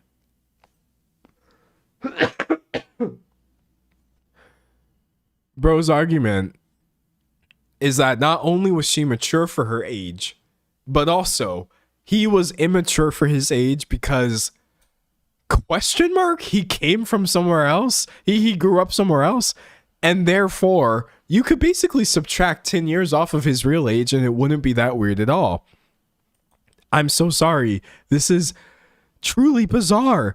He says, in many ways we were strangely quite equal. She never laughed at my Seinfeld references, naturally, since she had never seen a single episode, but in return, she could recommend books to me, such as Self-Portrait by Edouard Levay. Okay. So, the next person that you've name dropped is Jerry Seinfeld? You have to be kidding. Pulling up Seinfeld.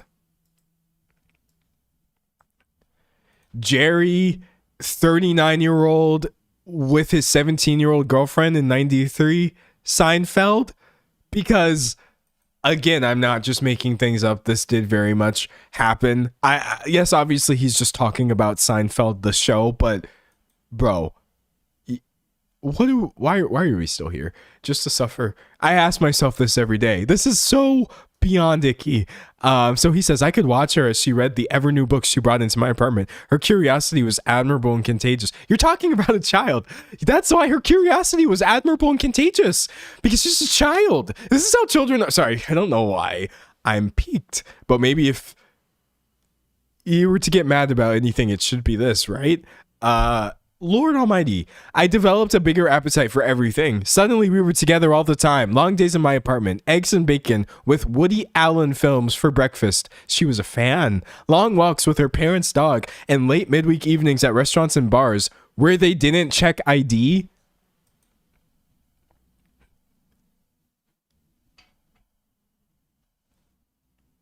I'm thinking about how, or just like the absolute insanity of like, or insanity is not a good word to use in this context. I'm just thinking about the brazenness of publishing this under your own name. This wasn't public info. Nobody told you to do this. You were just like, yeah, I did this and I'm going to brag about it and romanticize it because I'm just so inspired by like Woody Allen and the art that he made. So let's wax philosophical about me taking this minor to bars where they don't check ID as a 27-year-old man and grooming her with Woody Allen films. This is wild, by the way. When her parents were away, we began spending entire days in their large apartment. We drank her parents' wine. We read her parents' books. Some days we didn't go outside because it was dark, and only then did we get dressed. Sometimes we could sit at the large kitchen table from breakfast until dinner without moving, just talking and laughing. She played completely unfamiliar music that I often liked on first listen, and my favorite films became her favorite films.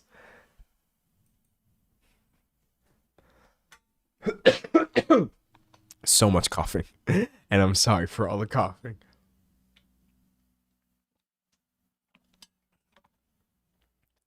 You are describing the process of grooming her. I think maybe that's why I'm just a little shook. Exposing her to things that normalize the relationship she's in, plying her with alcohol consistently, and keeping this all a secret from her parents is actually genuinely unhinged. It says, what else? We're almost done.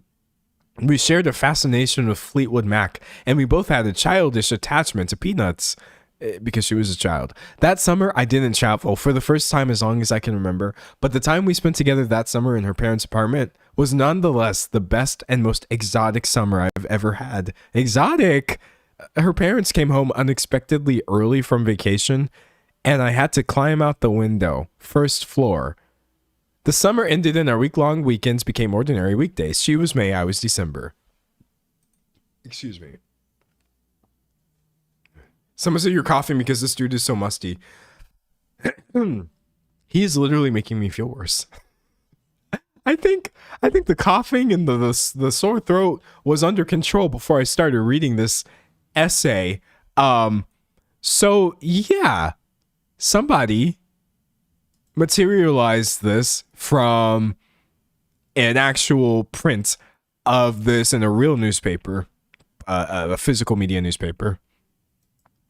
And as the Hollywood Reporter points out, multiple sources point out, this wasn't really like online in any meaningful way. I know that this did not come up when people talked about his last movie. Otherwise, I wouldn't have been watching it. It says the Hollywood Reporter reached out to A24 and Borgley's team for comment. Didn't seem to receive any sort of statement. So his people have also not denied this. He hasn't come out and said, no, what? That wasn't me. That was some other Christopher Borgley. I really just have to treat this as it is. Bro wrote that. He wrote that. And now all of that is hanging over this film, which I find to be incredibly odd. Also, when I think back about Dream Scenario, it makes the entire movie feel kind of icky for me, for other reasons beyond what I just found to be like a little asterisk or whatever. Because also, has anybody here watched that movie? There is like a weird age gap scenario in that film as well, which I didn't think anything of because these things can happen. But like, this character was an adult, okay, obviously, an adult who was really like interested in Nick Cage's character despite being like 20 something years younger than him. And I thought that was just a weird random thing to happen in this movie. Honestly, every single thing about that movie that made me mildly uncomfortable, I have recontextualized. And now I think I just kind of hate that I watched it. Also, a lot of people talk about separating the art from the artist. Let's separate the art from the artist. Okay, let's get into that. Let's get into that right now. Here's my unpopular opinion. Because I think most opinions are either yes, separate the art from the artist. No, don't separate the art from the artist. Here's my new opinion. You don't have the power to separate the art from the artist. Why don't we talk about that more? Actually, that's the only opinion I've ever held on this, and I'm not budging. I genuinely don't believe anybody actually has the power to separate the art from the artist. It's inextricably linked. The art was created by the artist. The artist usually going to be profiting the artist while they're still here. And even if they're not, the art would not exist without the artist. You can't actually separate it. Somebody said, what movie? We were talking about Dream Scenario, which is the previous film that he made. We're now talking about The Drama, which is the one that's coming out soon. I've literally never believed in separate the art from the artist because I'm just like, you can't do that. What do you mean when you say that? What does that mean? I just think to me, like, how can you? I don't understand it. Someone said the art won't be created if the artist isn't who they are. Exactly. I don't think that means we need to wholesale reject art because we don't agree with the artist. And I definitely don't believe that means we need to censor artwork because we don't agree with the artist. But this idea of separation, I'm so sorry. If you were a creep in real life, forgive me for viewing your movies through a creep lens. Let me tell you something right now. How they told us to analyze movies at school. I didn't go to film school so much as School for Mass Communication with a concentration in digital film and television production. One of the things they constantly were telling us to do is take lenses by which to analyze film. A film is a many layered thing. It's a beautiful art form. And what's most fun about it is you can take it and analyze it any kind of way you want. So you can analyze it from the perspective of, say, let's say it engages with capitalism, anti-capitalism. You can engage with it from the perspective of, let's say it engages with romance or whatever. One film can have multiple angles, multiple lenses that you can pick. If you a creep, I'm finna analyze your work through the lens of you being a creep. And that's on period. I'm going to analyze your work through the creep lens. And I'm going to literally start being like, okay, well, what would a creep have to gain from including these themes in their creep work? What would an absolute like creeper have to say? Or what do they maybe think that they're saying? I think that's a completely valid way of engaging with artwork. And I will continue to do so. And whether y'all label me, not y'all, because I don't see anybody disagreeing, whether y'all label me a hater over this or not, truly is not going to stop me from taking that angle right there. Anyways, with that being said, let's get into a couple things that I find to be really awful. In addition to obviously this article being horrific, people are somehow trying to turn this into Zendaya's issue. Not Robert Pattinson. Zendaya. Yes, I'm pulling TMZ on purpose. I'm also going to show you this is in other places. TMZ is just the most egregious example, so they're the easiest one. Zendaya's the drama director rationalizes dating girl in resurfaced essay. Hold on, look at this. This is People magazine talking about the drama director under fire for resurfaced essay about dating a teenager while he was 27. You're like, oh, that's not making it Zendaya's issue. Yes, it is. They had to change that. They had to change that because their initial headline was Zendaya's the drama director under fire for resurfaced essay about dating a teenager while he was 27. I did not see a single article that said Robert Pattinson's the drama director under fire. I need y'all to look at some of these promotional materials, okay? Let's just go off the posters. They are literally equal screen time in the trailer, equal screen time in every poster. For every individual poster of them, there is a matching one for the other one. They are always together. This is 100% both of their films. Zendaya is not the lead actress in this movie. She is technically the lead actress.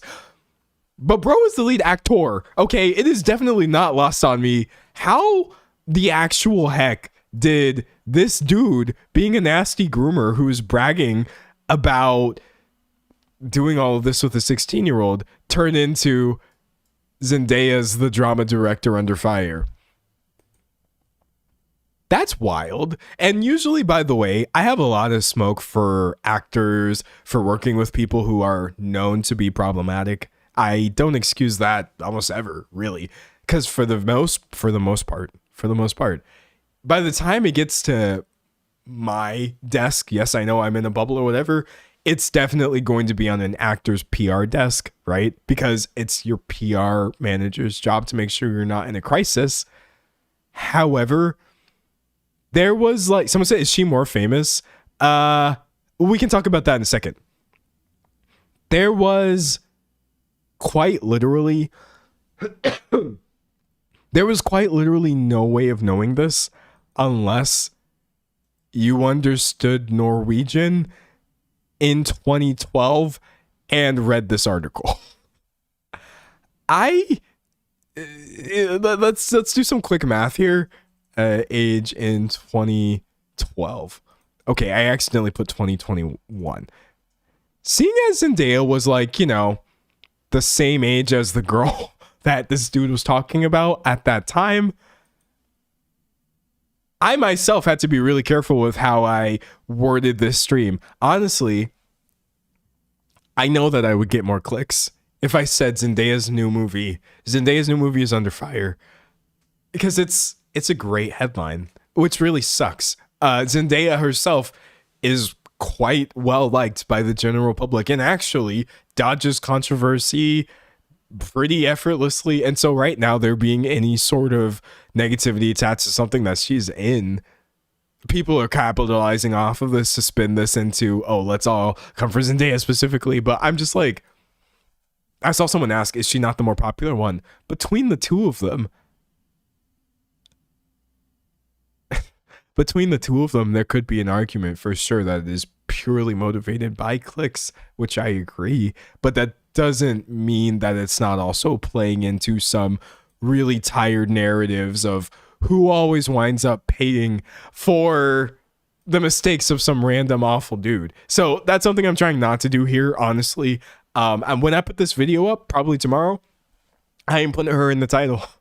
I ain't putting her in the thumbnail. And I need y'all's help.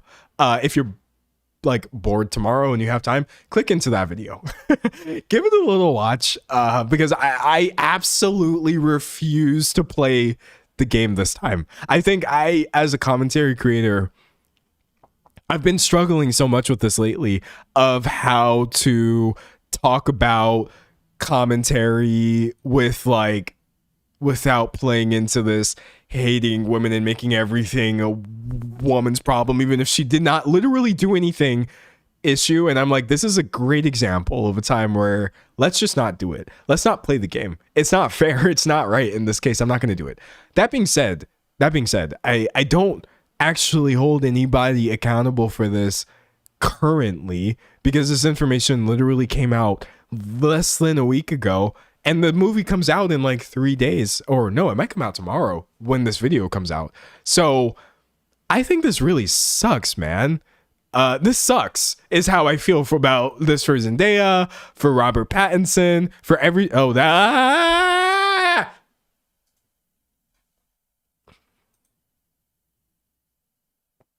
jump scare. I feel like I needed that.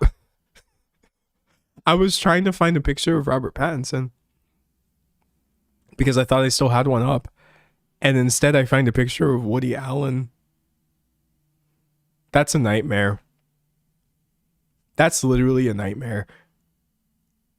Imagine somebody tells you, oh yeah, we have a special guest today. And you think that it's Rob Pat.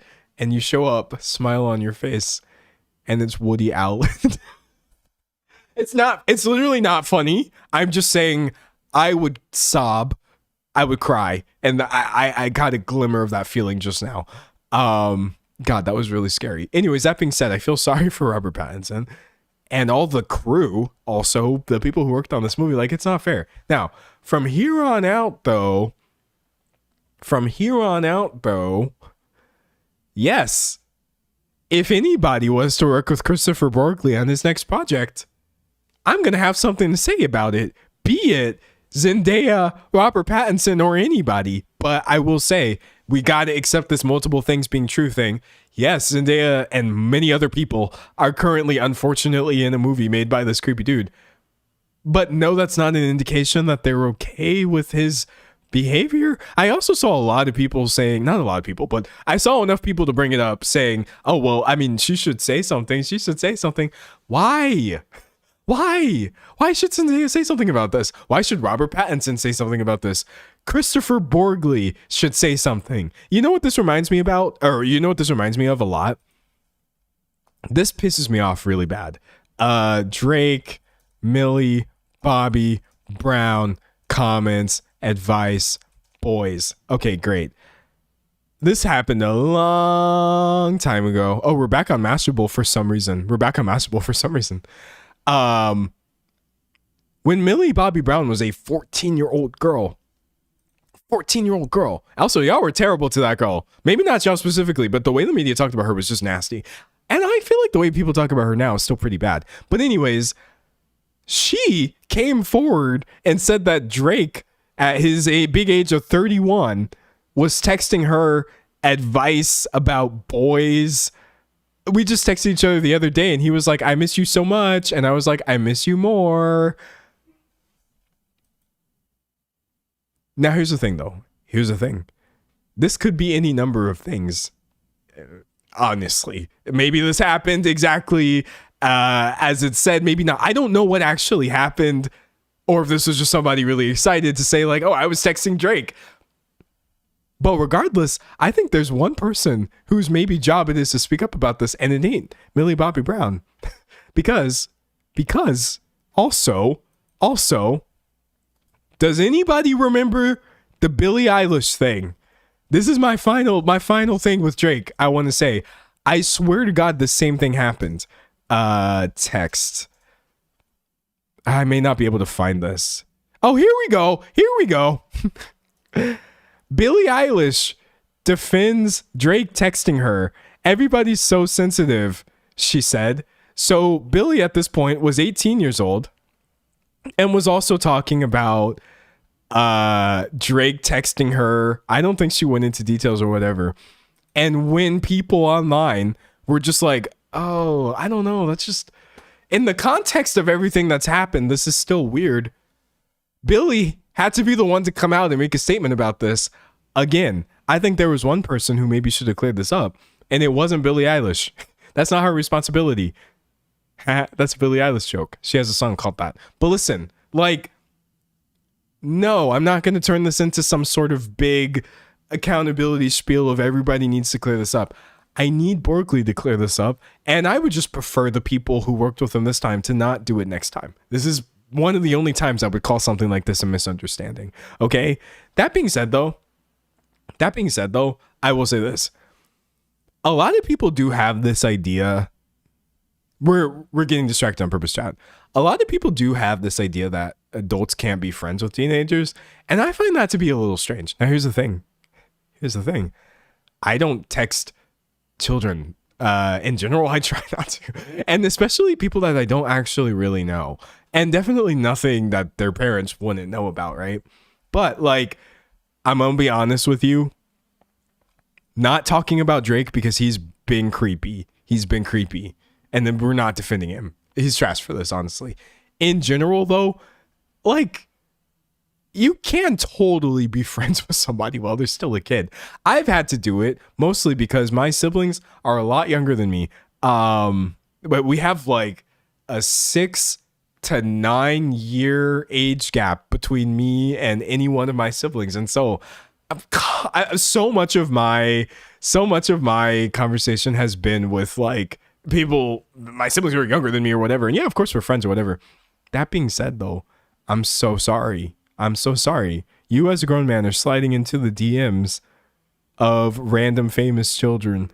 That's not the same thing. It's just not. He was creepy for that. Okay.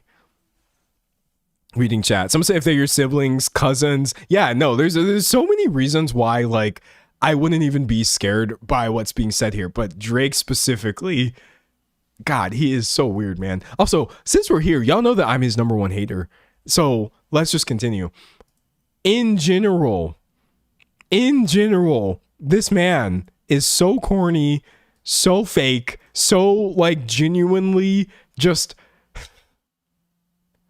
I can't. I literally can't. I cannot. Someone said I was friends with teens I met in treatment, but I kept it light. Exactly. That's a good point here. Being quote unquote friends or friendly or whatever with young people is a completely different way than I would be friends with somebody who is actually an adult. And let me tell you right now, me personally, as a grown man, I'm sorry, I would never be texting some little girl about a boy advice dating teen boys. That's, dude, he's just a mega creep, okay? Mondo creep. And when we move on from Drake as a concept, I could not be happier. That day could not come sooner. Society has progressed beyond the need for this man. Someone said his biggest hater, you're going to summon Kendrick. Nah, I have to work harder to maintain a level of hating on Drake that is bigger than what Kendrick Lamar did, but I'm going to figure it out. Okay? Someone said it's all about community. Yeah, no, there's multiple things are true, obviously. Kids are great, and they need support, honestly. Sometimes I don't really love the way that people talk about, like, younger people, because, like, it bothers me. I think, like, as an adult, I do steer clear. I tend to steer clear of teenagers at this point in my life because I can afford to. As in, I don't currently have anyone in my life who is a teenager, but like, kids do need help. You know what I mean? They do need help, and it is useful to have sort of a positive example for you to look forward to, or like a vision of yourself in the future. That's what was helpful for me when I was younger.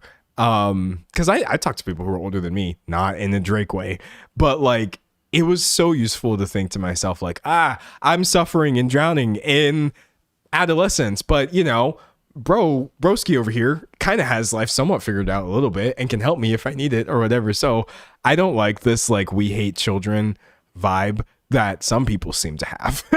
But I also am not out here trying to be chummy or buddy with a kid because Lord Almighty, why? No.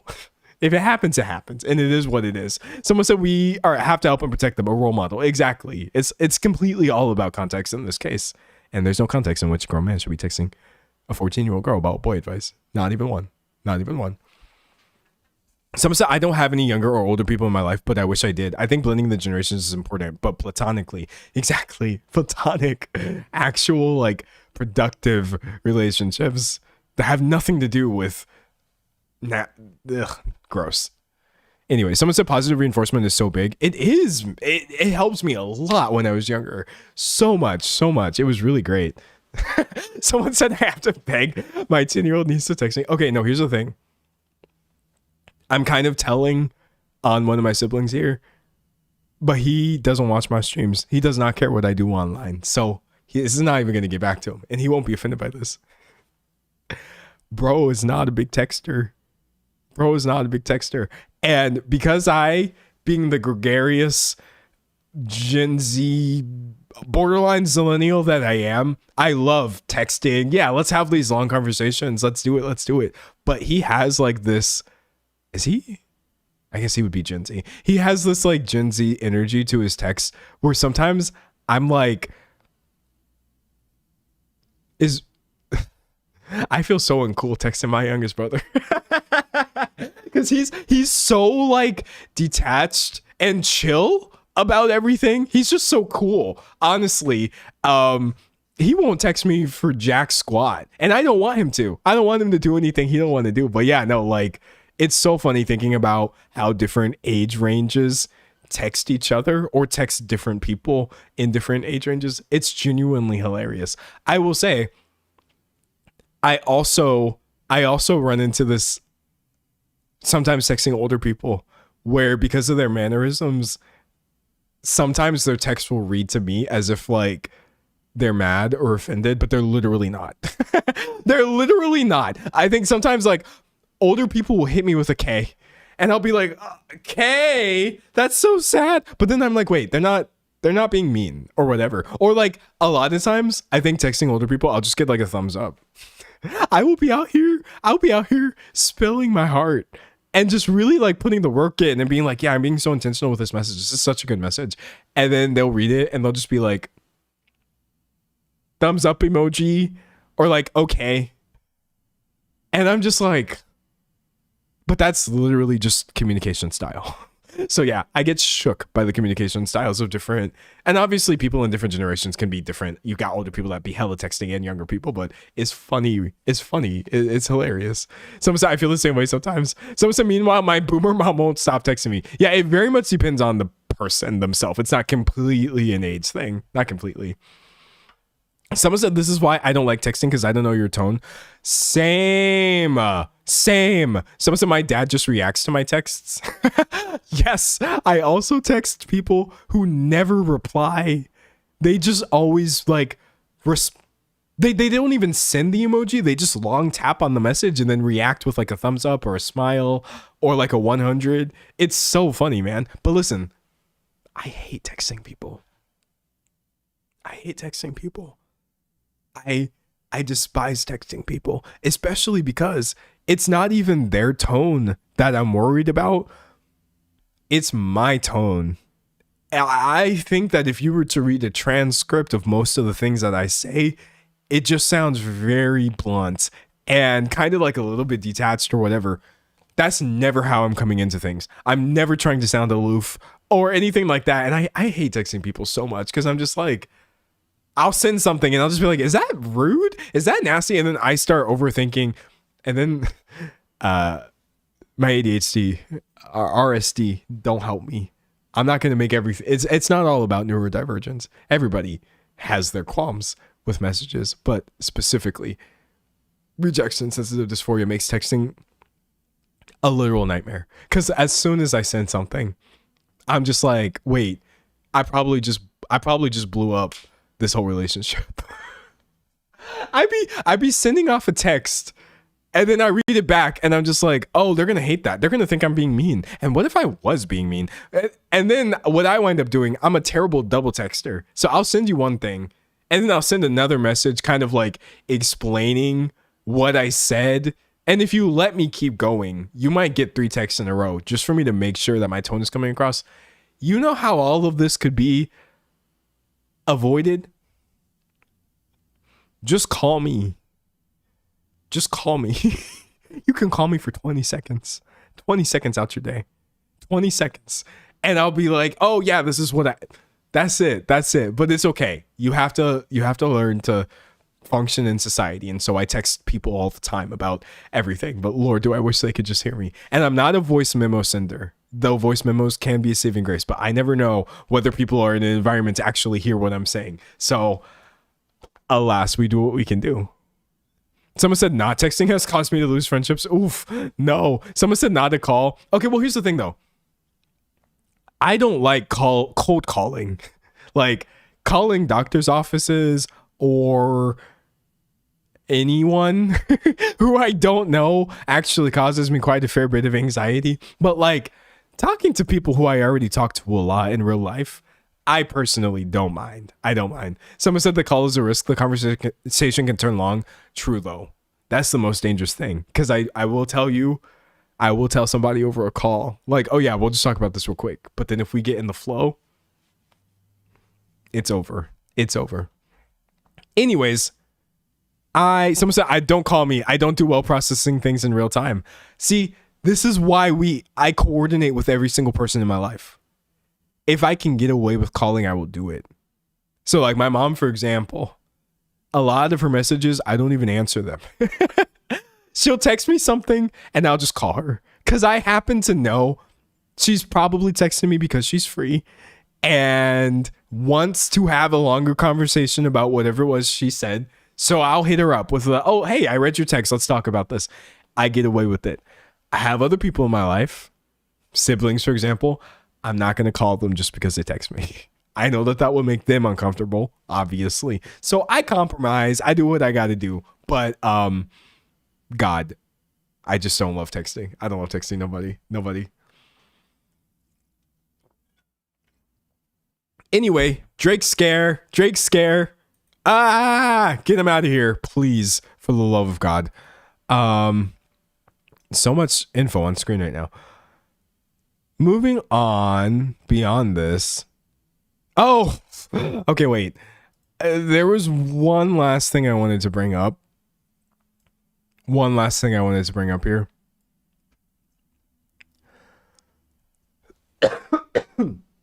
Excuse me. Wait, hold on. I need multiple sources. Sorry. Strangely enough, while this is being talked about, I will say I don't feel like people are talking about this essay as much as one would assume, considering it did go viral, is obviously a contentious issue or whatever. And what little I have seen is not a good sign. What I mean by that is, out of curiosity, earlier I clicked into this Vulture article called "How Much is Christopher Borgley Trolling Us?"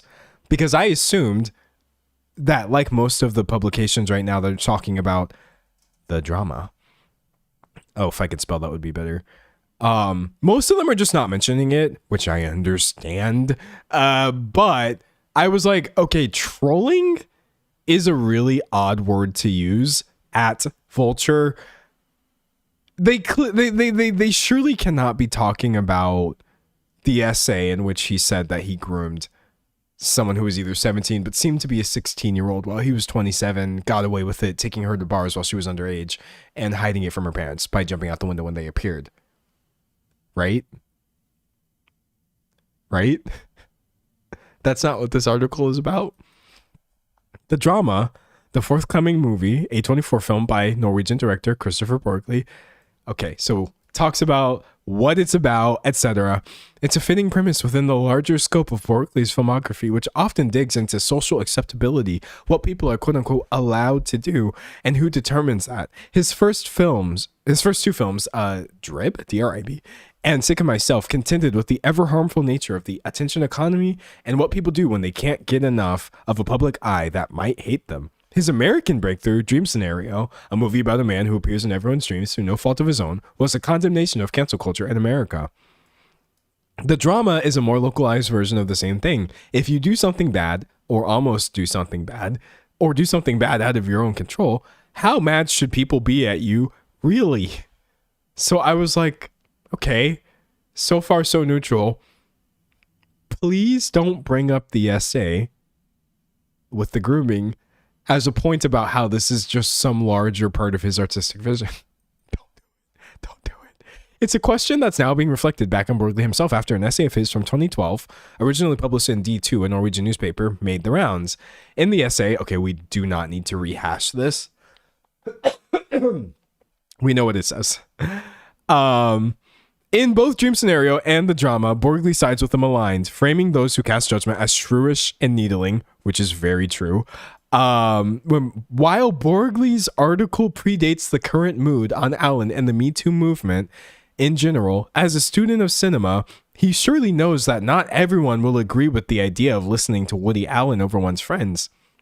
No doubt, in writing something like his May-December essay, Borgli almost certainly wanted to ruffle some feathers when he described showing his thin teenage girlfriend Seinfeld for the first time. It could be that Borgli, who comes from a background in advertising, knows that there may be no such thing as bad publicity. Please stop. Please stop. I'm sorry. I know that... I know that writers don't always get to pick their headlines. I know that. But an article referring to his behavior as trolling and just saying, yeah, he essentially did it for the lulz probably because he knew that we would be doing what we're doing right now. This is not some sort of 5D chess movement elevated move by the groomer Vulture. I can't believe we're having to do this. We don't have to do this. The drama is already poised to court controversy. His unsavory essays making the rounds. Oh, it says that his unsavory essays making the rounds might not be purposeful, but it's not exactly out of line. His essay is far more playful than it is romantic. He's not trying to convince us of the relationship's dignity so much as he's ribbing on a theme, scarcely sad when the fling comes to an undramatic conclusion. He's laughing at us, maybe, even more than we're scolding him. That's not to defend his piece, but rather to consider the context from which all his work stems.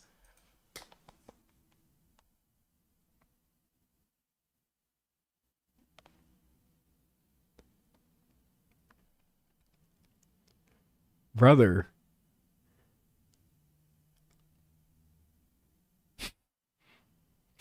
I can't put this any stronger.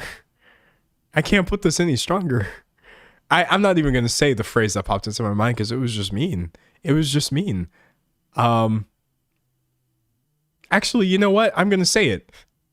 He fucked a child and then bragged about it in the news. I don't think this is a great time to sit around talking about whether he was trolling or he's laughing at us even more than we're scolding him. Okay? I don't usually talk about things so crassly in my own videos, but truly, I don't know how else to get this through to people like this. Okay? What are we doing here? What are we doing here? Genuinely. That's not to say his alleged pleasures aren't arguably serious or even sincere. What was interesting to me, they're quoting him, was the preconceived notion of... Oh, they're quoting him somewhere else. What was interesting to me, Borgli said at one point, was the preconceived notion of someone, the misconstrued image of someone, the idea of persona and person not matching up. The existence of such an essay seems to affirm his tendency to poke at discomfort rather than show us a different side of the director we've not seen before. When asked about leveling up to bigger movies and bigger stars, Borgli said it was important for him to be public for his ideas and not who he is as a person. That way, he says, I'm in control. Someone said this article neglects to humanize the victim and literally makes abuse the punchline. It very much does. Like, dude, the mere existence of this line of thinking getting published in New York Magazine is painful that this is where we're at. We don't need to contextualize every bit of bad behavior coming from an esteemed director or musician or whatever they are as some sort of notch in a big like celebration of their genius. I can't believe that we are trying to do this again. Or rather, I'm not going to let us do this again. So I had to throw that out there. There's truly nothing deeper here than exactly what he wrote in the article, and this level of think piece I don't think is necessary. Some things you don't actually have to think about that deeply. They could just be wrong. Someone said, isn't the original article years old now? Yeah, it was published in 2012, but as you can see, it's still quite relevant when to this day, people are still writing things, hand waving a lot of what's going on here, even though these same people will tell you, I'm not doing that. That's not what I'm doing. God.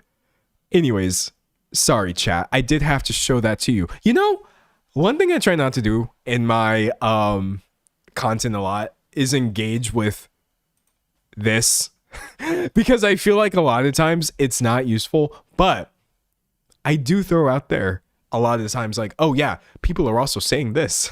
People are also saying that. And I know sometimes I will say people are also saying, and then I'll list a position or a take that sounds so like wildly unhinged. There's no way anyone was actually saying that. No, chat, it's always because somebody is saying it somewhere. Sometimes, if not online, literally in New York Magazine, which is just too painful to think about. But yeah, that's all I've got. That's truly all I have for Christopher Borgli and the drama, which at this point, unfortunately, I'm just not that interested in watching. That's my own personal choice. You can certainly do with that information what you will. All right. I'm going to read an outro. I'm not ending the stream yet because I have more stuff I want to talk about. But before I do this, is there anything anybody wants to bring up or anything maybe I missed or I could clarify? Let me know because now is the time. This is that time. Someone said he was a full-grown adult already. Yeah, no, I'm sorry. We don't need I saw someone mention the term kid gloves earlier. We don't need to handle people like this with kid gloves. Someone said I'll pass. Yeah, personally, I'm good. That's literally just me. Someone said it takes the type of person to make D'Angelo swear like that. Yeah, it really does. It does. I try to be intentional with how I word things, but sometimes you just have to say the way things are. Can you do a quick recap? A movie came out and then it caused some backlash, but I think there was nuance there. But then another thing came out about the director grooming a child and bragging about it. And there's no nuance there. That's just pretty awful. But unfortunately, it really doesn't seem like anybody who was in this film was aware of that or had any way of being aware of that. So I don't blame them for that. Someone said you covered what I felt about this. I'm glad. I'm glad I was able to cover this from different angles. Reading chat. Reading chat. Someone said this is a spicy topic and I love it. Yeah. Now I'm reading all of your feedback right now. Someone said I was going to see the movie, but knowing this, I would be upset the whole time watching it, knowing the director's a creep. That's me. I just don't want to watch it. I don't want that theater experience for me personally. Someone said this raised my blood pressure and now my migraine feels lighter. That's not funny, but like silver lining question mark. Anyways, okay. I think I'm going to move on.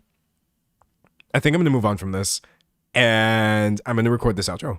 Everybody, please say goodbye to YouTube and I'm going to record. It's going to sound like I'm leaving. We're not leaving. I have more things I want to talk about. Drink some water though.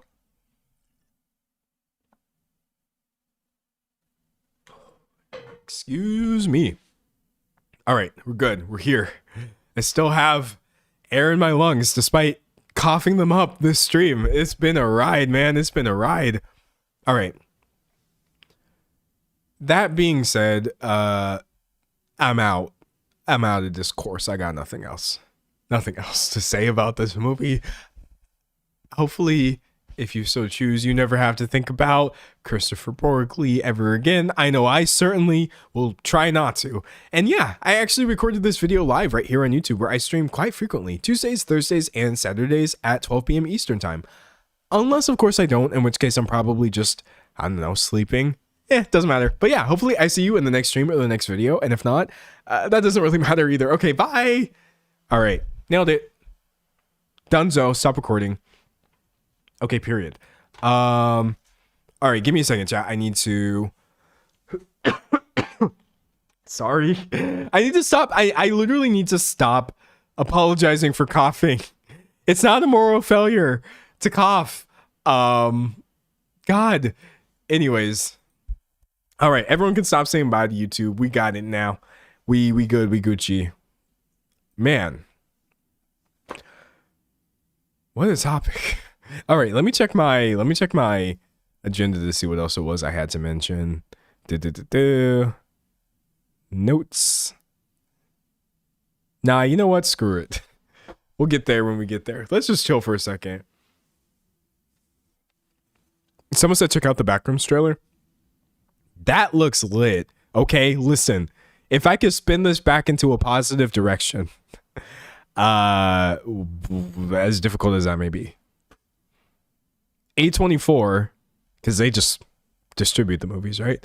They have another movie coming out called Backrooms, and this looks super up my alley personally. Let me see if I can find the trailer for that one. Trailer. Yeah. Oh, there's a new trailer? Oh, let's go. Okay, we're not going to watch it here, obviously, because it's for a horror movie and I don't know what's in it. But I will tell you right now, I'm so seated. I'm so seated. What's that meme? Hold on. I think that's in it. I might have misspelled that. Seated meme. Oh, okay. I'm seated. The theater employees are scared and asking me to leave because it's quote unquote not August yet, but I'm simply too seated. That's how I feel right now about the Backrooms movie. I can't believe we're getting something so weird and off-putting and liminal, and it really kind of seems, at least from the teaser I had seen, I haven't watched this trailer, like they might have even understood the assignment, because I think it's directed by the same dude who in many ways helped popularize a certain visual angle for this. So yeah, I'm really excited for that one. Okay. Someone said the trailer doesn't show much you can watch on stream. True, but also I will wind up catching a copyright claim. So we're gonna pass it for now. But yeah, I am hypey. I'm hyped up for that one. Let's go. Honestly, I love me some weird horror flicks, and that's also why I've really been enjoying Alan Wake 2, to kind of tie it back to where we were in the beginning. Someone said Kane Pixels is the epitome of young dude going places. Yeah. Okay, I think the director is like, is he like 20 or something? I might be wrong about that, but I don't think I am. Kane Pixels age. Bro is literally 20 directing a feature film for distributed by A24 that seems to be fairly true to his original vision as well. And it doesn't even look that bad. It doesn't look bad at all. That's kind of impressive. You know what I was doing when I was 20? Don't worry about it. Excuse me. But yeah, that's impressive, dude. That's sick, honestly. Happy for him. Sorry. No, not sorry. We're done apologizing.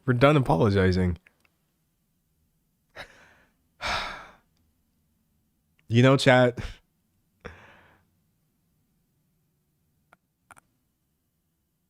I'm not feeling very well. I don't think I've ended a single stream early, and because it's just not a great habit, but honestly, I know I've streamed sick before. Would y'all be okay if I dipped now? There was definitely more things I wanted to tell you, but if you've been watching the stream for the past 2.5 hours, you might have noticed my cough has just progressed a lot. I'm really feeling quite poorly. I'm actually kind of downplaying it a lot. I'm trying not to cough. I'm just not feeling super great, and I definitely enjoyed the discussion, but I feel like I'm losing my voice a little bit, which is not a good thing. So I'm gonna stop talking. I bet y'all didn't know I could do that. I bet y'all did not know I could do that. I'm gonna stop talking. Drank a lot of water, something hot. Take a hot shower and just I'll work on the video for tomorrow. But yeah, I hate ending a stream early, but you know what? We're going to be back. We're going to be back on Thursday, and we're going to be